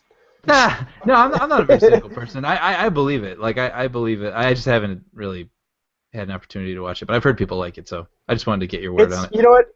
The thing is, I will say this. My wife had seen a trailer for it. She was like, when it was coming out, and I was like, oh god, what is this crap?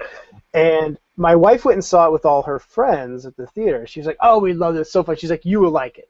You will like. She was so insistent. You will like it. I guarantee you. And I was like, whatever. I was like, I don't care about this singing crap.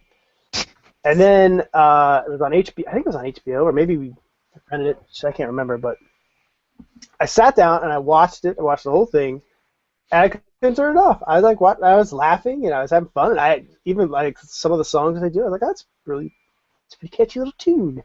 Yeah. And I enjoyed it. It was funny. Like it was very, what's the right way to say it? I don't know. It just kind of caught me off guard because I anticipated it being some like cheeky, like, you know, really silly and like one of those empowering, like, oh, we can do it kind of things. But it just wasn't that. Like it was like it had a little bit of edge to it, and it was, you know, and the comedy, the timing, everything was really worked. And it doesn't hurt that, you know, some of the girls are really hot. That works out for me. And it was an enjoyable film. So I will watch Pitch Perfect 2. I don't know that I'll see it in the theater. But I will say this. I completely understand its success this weekend. Totally.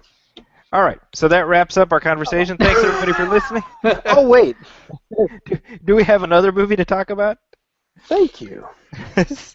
So Mad Max Fury Road opened just a few days ago. It opened to $44 million, which is not a bad opening weekend, despite what everyone seems to be saying. That's actually You pretty said good. 44 million. Your voice did a little digital garble there. Oh yes, 44 million.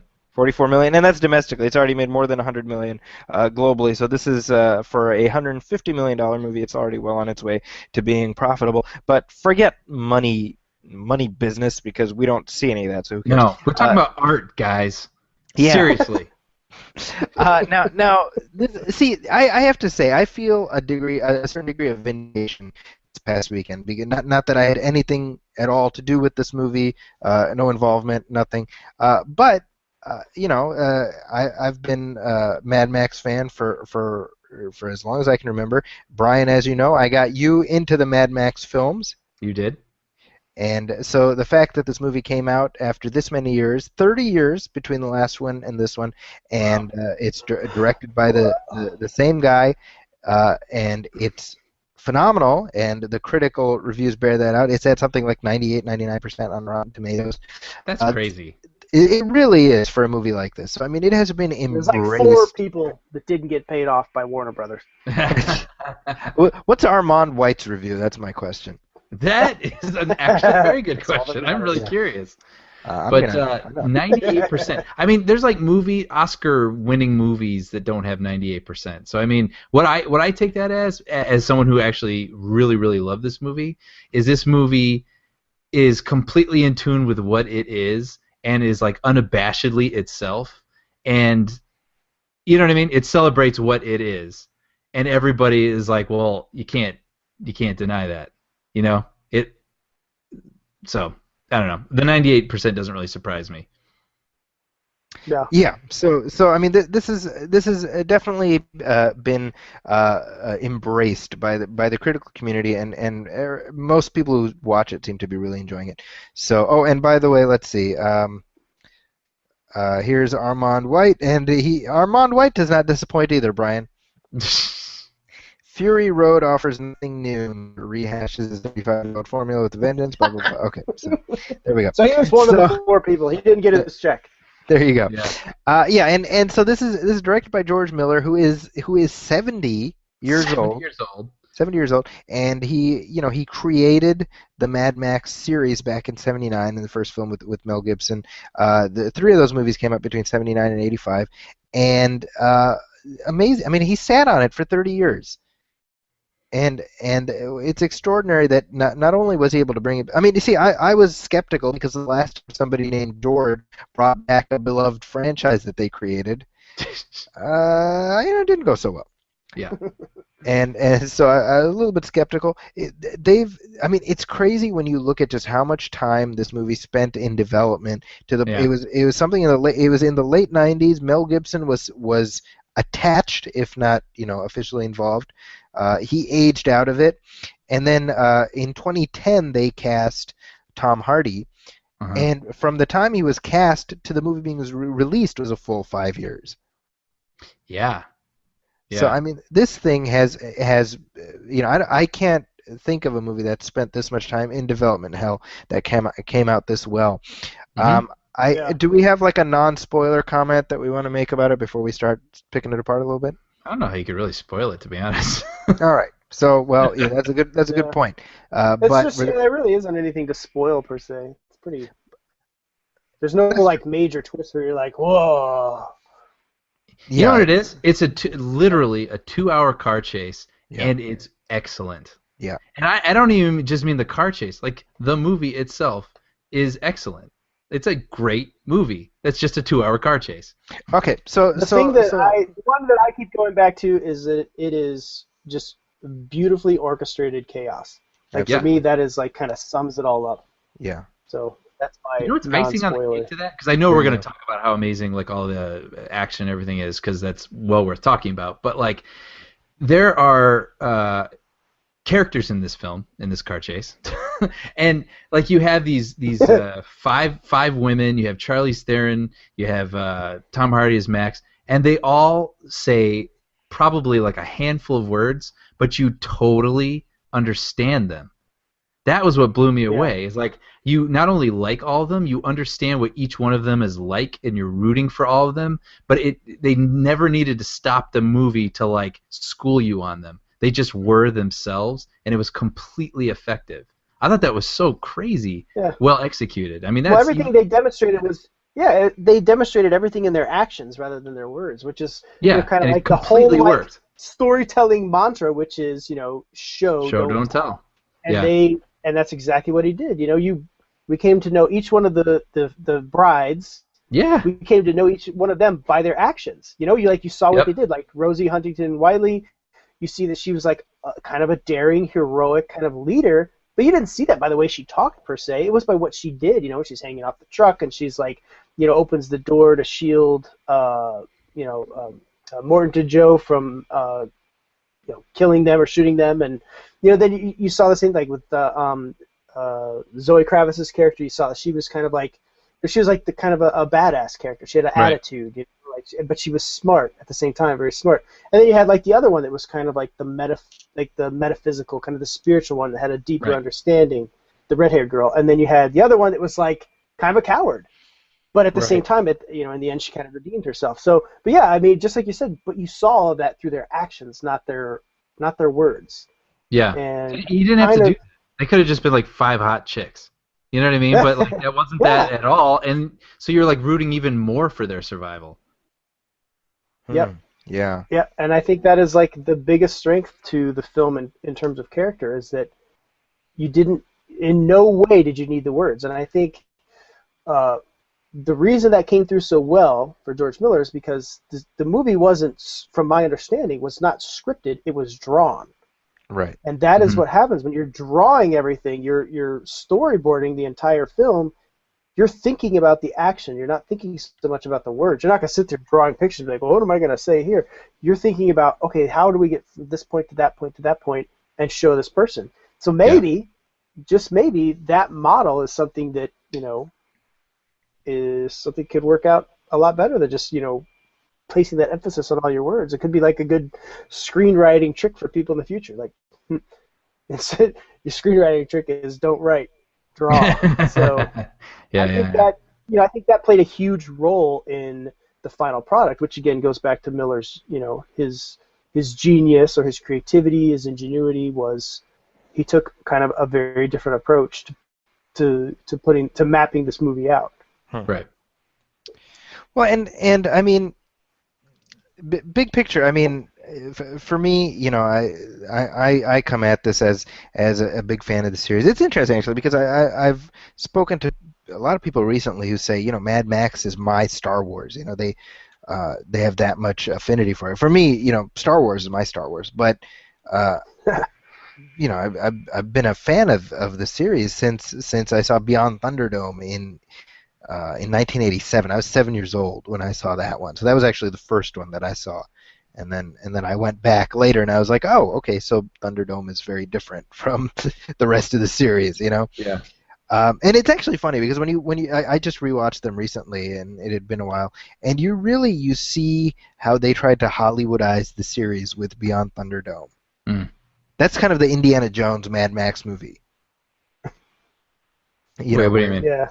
In the sense that they try to make Max into an Indiana Jones-esque character in terms of the way he reacts to things and the things that happen to him. Sure, I see. It's a let me put it this way: Mad Max Beyond Thunderdome is a very 1985 movie. Yeah. When you look at everything, and I don't say that necessarily as a bad thing. I mean, I like the film. I'm actually curious, Brian. What do you think of the original trilogy, having just seen them recently? I've said it on here, but I liked them actually in the order that I watched them. So I really liked the first one a lot because I thought it had set him up and as a character and his plight, and that might be my favorite one, having only seen them all once. Sure. But then the second one, he becomes this sort of like loner who gets swept up in other people's sort of problems and things like that. And so I liked, Road Warrior is what it's called, right? Mad Max 2 Road Warrior, which I liked. And then, Thunderdome I enjoyed for the spectacle of it all, but I didn't feel a lot for it. Yeah. So I guess that's kind of my... Yeah, no, I think that's fair. From my understanding... Go ahead. From my understanding, Thunderdome was not really 100% George Miller. So I think some of he got sick because one of his friends was killed during the initial either pre-production or during production. And it was Byron Kennedy, the co-producer of the first two films, who kind of co-created the character with him. He actually died in a helicopter accident between movies 2 and 3. So it was basically Miller didn't even want to make the movie, basically. And it was one of these things where the studio really wanted the movie, and they felt like, because they had already started developing it at the time he passed away, so it was kind of like out of loyalty to his friend who passed away, they were like, let's finish it. So he actually has a co-directing credit along with somebody named George Ogilvy, who I don't know who that is, but I think that's definitely reflected. I think by the time we got to the third one, I think Miller was kind of ready for a break, and certainly Mel Gibson was ready for a break. Because Mel Gibson's like, I got Lethal Weapon to do, I got a bunch of anti-Semitism that's waiting for me. Like this there's a lot of stuff that he had in his future. But 30 years later, what I think is most impressive about Fury Road is that it feels perfectly of a piece with the films as they exist. Like it's if you were to do a 4-movie box set and you had no years on it, it just seamlessly fits in. Yeah. Well, I think a lot of times the word that gets thrown around too much these days is the word visionary. Yeah. It's like just because a guy's got a green screen and can make the screen look tinted dark, it's like he's a visionary director. You know what I mean? And it's like when I watched the first Mad Max, which was made like 79 or something like that, yeah. Clearly no budget, but you're like, damn, like this guy's got a vision. Yeah. You know what I mean? It's obvious, and it's really cool to see all these years later with the budget, with what movies can do now. Yeah. His vision hasn't gone out of control. He's just taken the same thing and expanded upon it. Yeah. Well, and I mean, this is like, look, the original Mad Max cost about $400,000. Wow. In 1979 dollars, and this is true. It made worldwide $100 million against a $400,000 budget. Wow. So up until I think like Blair Witch, it was actually the most profitable film ever made. And that's what's so extraordinary is that he got exponentially more money with each film, but it never loses control. Yeah. And that shows something about what Paul, you were talking about, the idea that he didn't need a script because it was all he knew what he wanted in his head. And there's stories from the set that Tom Hardy, who obviously as the lead, a lot of the burden is on him, was very irritable and was very annoyed with Miller at times. And you can see why that might be the case if you only have bits and pieces and you don't know what this finished thing is supposed to look like. Right. Yep. It's one of those things where it's a lot of blind trust. Because if you don't really have a script, but you have a huge storyboard, and you have an actor like Tom Hardy, and you could just tell. I mean, Tom Hardy is a guy that wants input. He wants feedback. He is a guy that really wants to get the root of a character.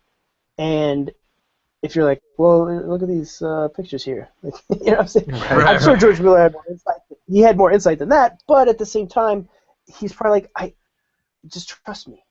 Like, just do this and it'll work out. But for somebody like Tom Hardy, it's like, how can I trust you? You made Babe. Like, I need to know a little more. Well, to be fair, I have to say, he made the second Babe, and it's a good movie. Have you guys seen Babe 2? No, I like the first one. I know. I was just joking, but I mean, Babe 2 is actually pretty good. Somebody like Tom Hardy, is going to want that, up close. You like where you see those set pictures where you see like the actor and the director like intensely speaking to each other, and you're like, whoa, they're really getting into it, man. They're like, that was probably the moment where they set up like this crazy scene. But maybe or so it seems, based on what Hardy has said, is that he didn't get those moments. He didn't get that what he wanted, but he did give his trust regardless, and was able to figure it out. But I could see the frustration for someone like Tom Hardy. I could see it. Yeah. Well, let's talk about Tom Hardy. I think that this is potentially his signature role. Like this is what he's always been like a respected actor. I feel like this is what makes him a star. It's his face on screen finally. Yeah, right. Sure. Even though he's Bane for half of Mad Max. He is. I wondered if that was like, at the same time. Jokingly, I saw like with the mask on for about a third of the movie. I was like, I wonder if that's like in his contract. He's like, I gotta wear a mask. You have to wear a mask again.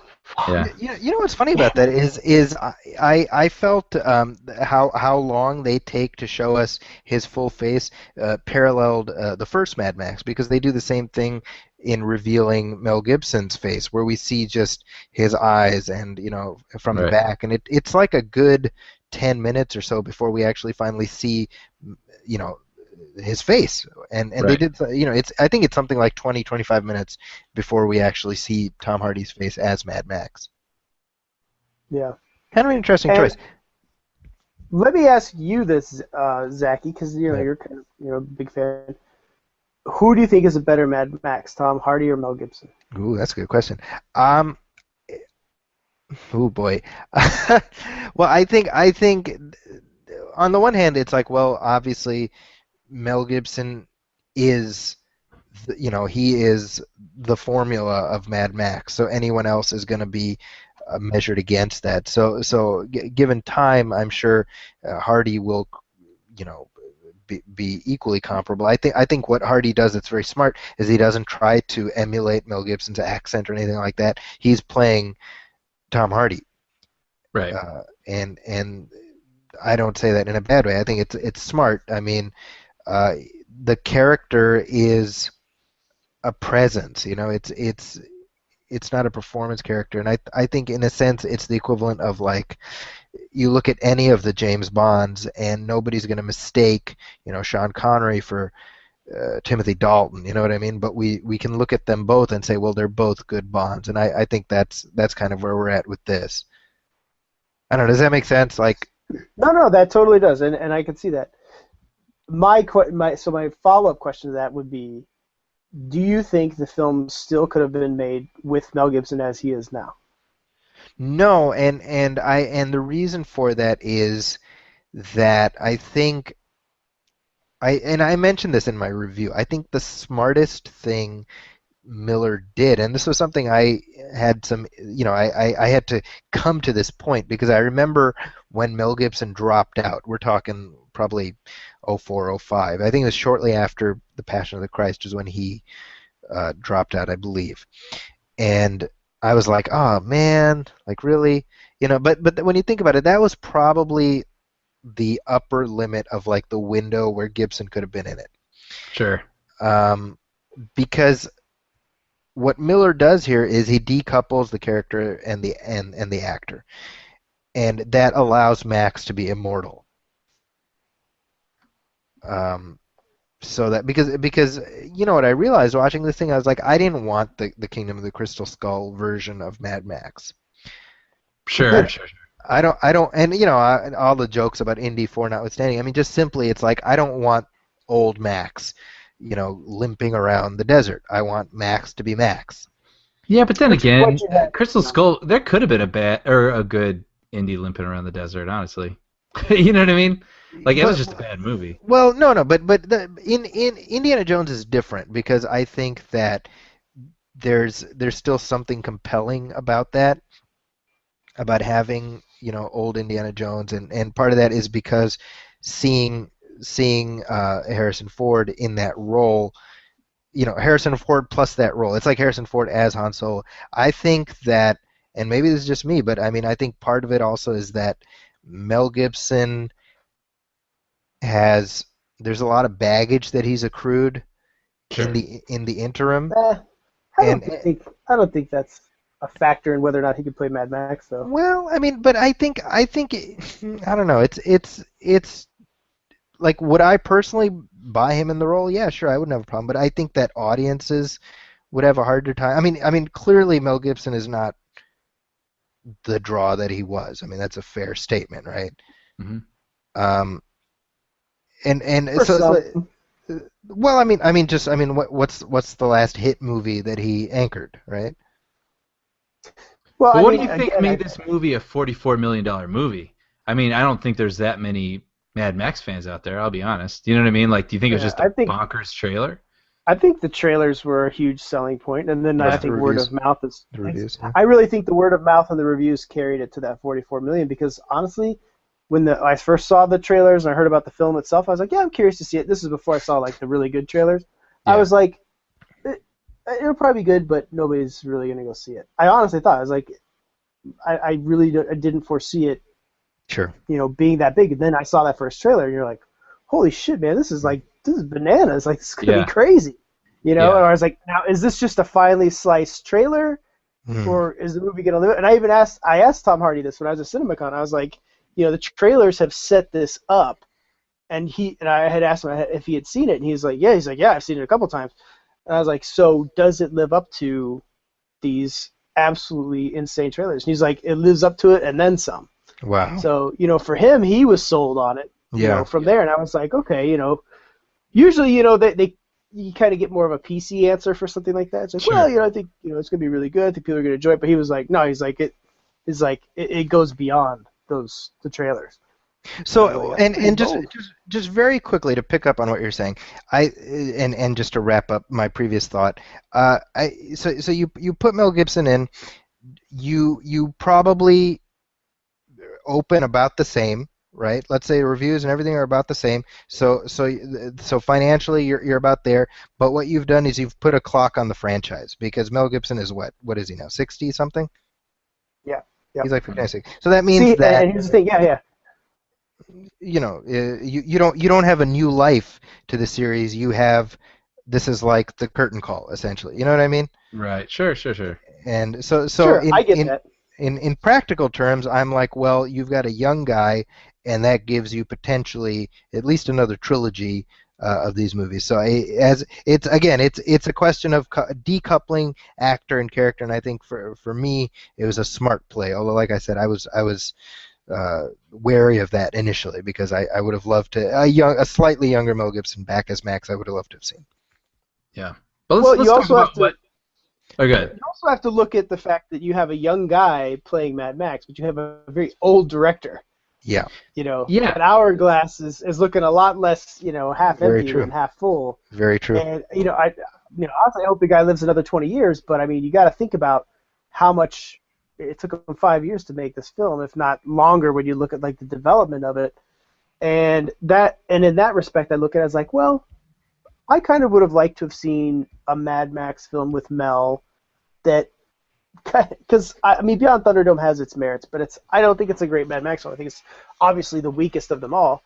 And if Hollywood likes one thing, they love a good comeback, and I think this would have been a great vehicle for that. Sure. Now, I see both sides of the coin, but I will say, for me personally, I see Mel Gibson as Max, and I know we'll get probably a little further in the conversation. I thought Tom Hardy he was good. He was a good start.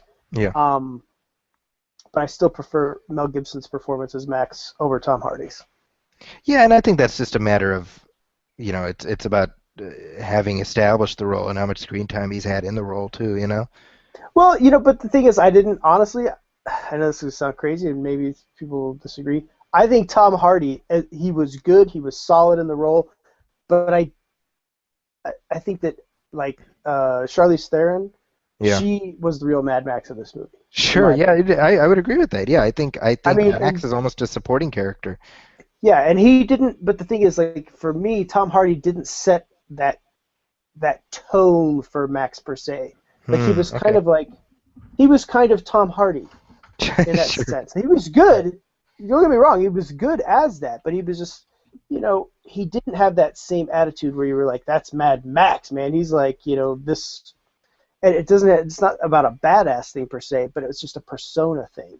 Yeah, and sure. Even I'm a not charisma quite or something. sure that Hardy nailed that.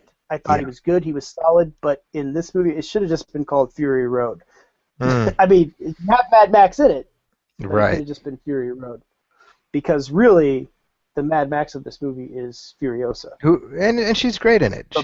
She's really good. She's what's funny? And she has. The moments she has at the end, or even when she's fighting him and they have the scrap, look at her face and look at his face. Yeah. Look at her face at the end. She has the hero's moments. Right. And you see like that pain and that everything, and it's like it has nothing to do with gender. I know that. Oh my God, there's plenty of people that want to turn this into a gender thing. Yeah. Give me a break. Yikes. Shut your mouth. It's like no, it has nothing to do with gender. It has to do with one character over another that is having the heroic journey. Sure. But I for think me, it was like that's by design. It almost feels like because when you look at these, that's obvious. When you look at but not just with this film. When you look at the series, it's about Max essentially wandering through this little portion of the post-apocalypse, and then the next he kind of goes through this one, and it's literally he wanders in and wanders out, right? And that's all three, Now that being said, just picking up again on what we were just talking about, as we're talking, I'm like, if for the next one or the one after, if George Miller's like, you know what, I don't want to do it again. You know what I would absolutely be down for, having seen Apocalypto and everything else. If Mel Gibson wanted to direct one of these bad boys, sign me up. Sign me up. I'm 100% down for that. Could direct that, I could totally see that. Yeah. Because Mel would get down to the primal craziness of it. If he's got the right eye. Well, I would. That's a great idea. I would totally be down for that. Yeah. I'd love to see. Honestly, I'd love to see him direct Tom Hardy. I'd like to see what kind of performance he pulls out of Hardy, or something like that. I would be totally down for that. But that said, I'd still like to see Miller, if he can manage it the rest of his lifespan, to do one more. I'm all for it. Well, I mean, Miller says he's got plenty of ideas. He's already revealed the title for the supposed next Mad Max, which would be Mad Max Wasteland, which that sounds intriguing to me. I'm down. Yeah. So for me, definitely a huge thumbs up, and it's I'm very happy about the fact that Mad Max is now back and part of the vernacular. And I've I mentioned this stuff to my students, and they have no idea that there's a whole other series of these movies. And then you realize, why would they know? This is 30 years ago, so it's like 20 years before many of these kids were born. You know what though? This is, I can't believe we haven't even talked about this yet in this discussion, but the practical effects. The fact that all the action is practical. I guess that was cool too. Yeah. Well, I was gonna say, I wonder, because basically, like, think of like what made and Brian, the Transformers. Brian, to be fair, not all the action. No, well, I mean, what they said, 80% of the movie was like practical. That's the majority is practical. Unheard of. You have we did an interview with George Miller, and he was talking about the effects, and he's like, you can get away with stuff now where you could have wires. Exactly. He used the wires stuff that they couldn't use back then. He's like, and you could just erase the wires. So when you're talking about what they used digitally, a lot of it was just erasing wires and taking out wires stuff where you saw safety harnesses and stuff that he didn't have when he was making the original films. Right. So that's a huge part of what you're talking about with digital stuff. Yeah, like that was all there in that's real cars in the dust. And so it makes me think Michael Bay Bad Boys cars. Well, I was just gonna say, because that's the thing. Like, the reason we all wanted to see Transformers was because we were seeing these cars, battling out on a highway. But at the same time, there's this weird digital sheen to all of it, where none of it feels as heavy as they're supposed to feel. They don't feel heavy at all, and we're just kind of seeing visual noise. But like, I wondered, like, for kids that like Transformers because they like all the smashing, I wonder what they would think about this movie, if it would feel any different to them, actually seeing cars smash into each other. You know what I mean? Like, but the look is unmistakable, Yeah, like the weight of it and the destructiveness and the danger of it. I mean, there's the craziest scene, or one of my favorite shots, and it is in the trailer, is when Max is on. The villains have these poles that bend off the car so they can bend over and try to swoop people off of other cars, and Max is on one of them, and he flies by the camera, and he looks behind himself, and he sees all the chaos, and there's just a massive explosion behind him, and it's just, I mean, this is the best action movie, at least within the past 10 years. Yeah, well, for sure. Like, without question. Just by virtue of what it is, it just is.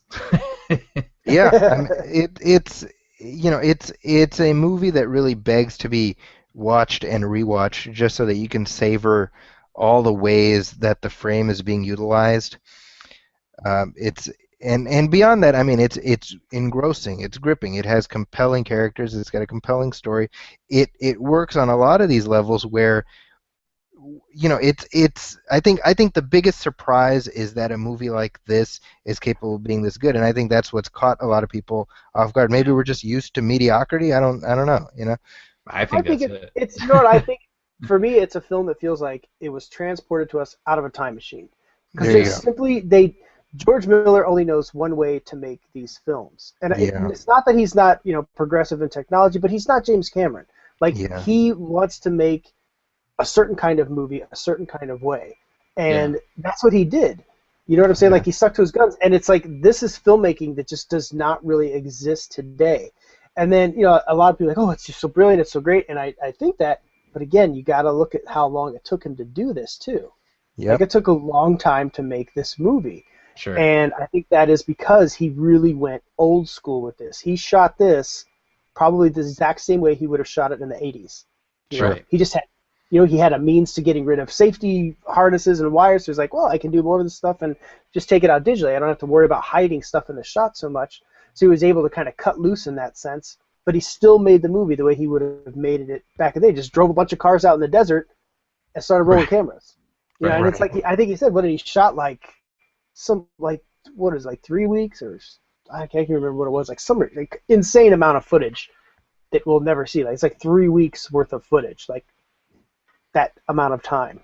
Yeah. That's just crazy. Like, I mean, there's like, could very well be like a whole other movie in there, but I don't know. Maybe we'll see it on. So I don't think we need it. I don't need a director's cut of this. No, it's perfect the way it was. Yeah, I mean, it's pretty lean as is. It doesn't feel like. And that's the other thing. Is like, I never felt like, oh, he's just trimmed this a little bit. No, Whereas not at all. The best recommendation I can give of this movie is I bought a Coke, and when the movie ended, I had a full Coke in the cup holder because I completely forgot about it. That's hilarious. It's true though. Yeah, I've seen it twice now, and I've had to. I don't see how you could see this movie just once. There's no way you can just absorb this whole movie once. You have to see it, and I honestly plan on seeing it at least two or more times, at least, just to, because one, I want to enjoy this while it's in the theater, because this is a movie you see at the theater. Oh yeah. If you're waiting till Blu-ray or to buy digitally, you're shortchanging yourself. Trust me, unless you're a cajillionaire that has like some crazy setup at home. I'm telling you, your 60-inch TV is not the first way you want to watch this movie. So yeah. Take your ass now, Paul, your kid wanted to see this, right? He saw it. Yeah, I took him. So what did he think? Well, he watched the first 20 minutes, then he took an hour nap. Oh. And then now in defense, we had just had his birthday party in our backyard. Mm-hmm. So he's been running around with our kids. It's a hot day. We got to the theater. It's like cool in the theater. You sit down, and it was like, it's kind of a lot to ask of him at that time. And that's something we've learned for him in the future. Is like, it's got to be the first thing cooking in his day, right?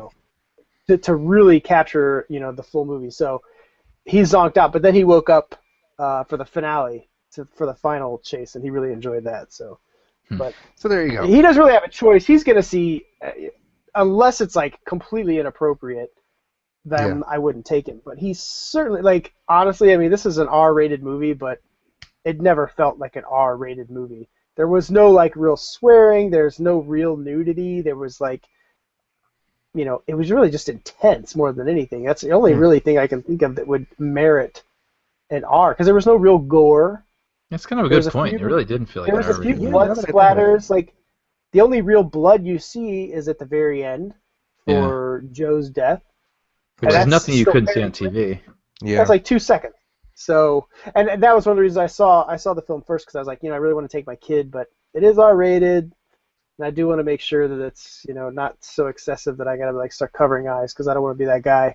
Yeah. But I watched it and I was like, nah, he's good. I mean, I took him to see Furious 7. This is about as intense and crazy as Furious 7 in that respect. So, I don't know. It feels like an R is. I honestly really feel like an R is an excessive rating for this, for Mad Max, because.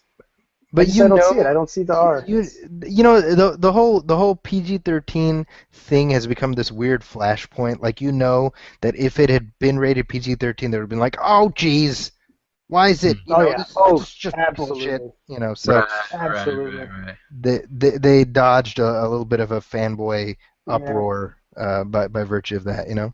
You're totally right in that respect. But you know what? It's not an R. It's not an R-rated movie. I saw.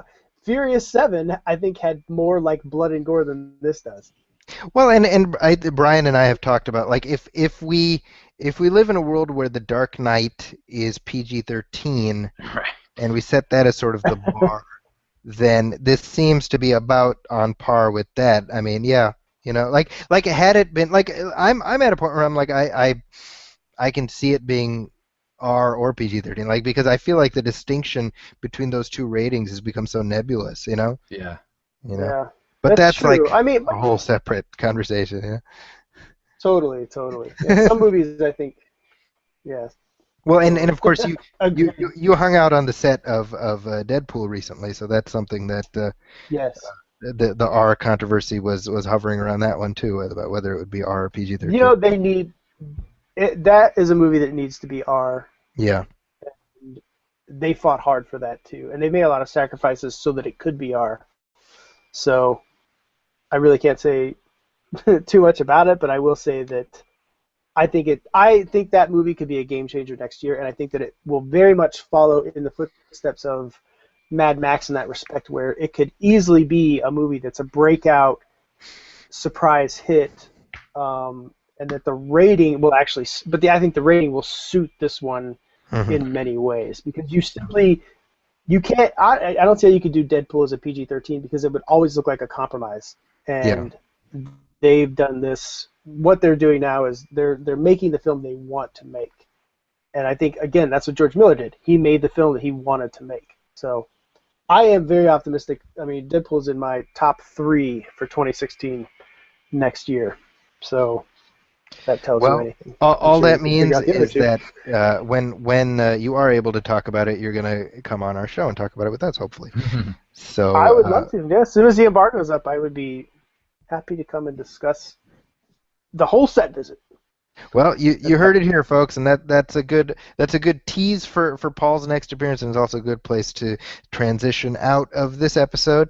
Obviously, this episode did go a little bit long, but that's because anytime we have a chance to hang out with Paul, I think Brian and I take full advantage of his time. So, sure. And Paul just runs his mouth. It's a big part of why we do this show is because we just get to hang out with old friends. So this is it's just a conversation that went nice and long. So but as we fade to black here, Paul, where can people find you online? You can find me at joblo.com. That's joblo.com. Or you can find me on Twitter at Arctic Ninja. Or just type in Paul Shirey, you'll find me, and yeah, that's it. Happy to chat with anybody, and check out all the cool stuff we have on the sites. Lots of exclusives and scoops, and that's it. Well, and JoeBolo.com is sort of a regular bookmark for both of us here. So but I'm going to encourage anybody who listens to this show, add Joe Blow to your marks. And with that, Brian, where are you? If I'm looking for you online. Where am I? Okay, well, here's my regular thing. You can find me at everythingbrian.blogspot.com, Brian with an I. I'm on Twitter. Don't use it. Zachy likes to make fun of me for it. I don't see where Twitter fits into my life. But here's the thing, folks. I'm going to give you a little bit of trivia here. I might have said this on the show before. I don't remember. But here's a little fun thing. Go to Google, put Brian James Hall in, and then click on images. Then scroll down. You're going to have to go down a little ways. But scroll down, and you're going to see a picture of a hand holding an apple with my face in it. That is how you will find Brian Hall. Just so you know, you don't have to scroll down. It is the #1 result. Oh. No, it's not. It is. Is it really? It didn't used to be. Well, obviously, what you've skewed the algorithm there. Well, anyway, I have to find this. There you go. That's where I'm on the internet. And there you go. So, thank you for that, Brian. And for those of you who are keeping track, Brian's tweet tally is currently up to 7. So, we are at 7 and holding. Yeah. When I come up with something else to say, I'll say it. And of course you can find me at ZackysCorner.com. That's ZAKIS Corner.com. I'm also at the Huffington Post where my movie reviews go up regularly, as does this show. I'm also on Twitter at Zacky's Corner, and you can send us emails at moviefilmpodcast@gmail.com. You can also hit up our Facebook page. That's facebook.com/moviefilmpodcast. And, of course, we are on iTunes. We are on Stitcher Radio. Please do write us a review, leave us a star rating, let us know how we're doing so that we can keep improving the show. We have lots to talk about in 2 weeks, we will be discussing Tomorrowland, which is the new movie from Brad Bird, starring George Clooney. We'll also be talking about San Andreas, starring Dwayne Johnson, The Rock. That movie makes me very uncomfortable when I watch the trailers. It feels a little too close to home. But regardless, thank you for joining us, and we will catch you in 2 weeks. This is the Movie Film Podcast. Welcome, friends, it's the MovieFilm Podcast. MovieFilm Podcast, enjoy the show. Zach and Sean and Ryan are talking about movies. MovieFilm Podcast on the radio. So let's play some of the audio from the Steve Jobs trailer. This thing will change the world. I love Brian's enactments of the trailer. That the world will never hear. I know.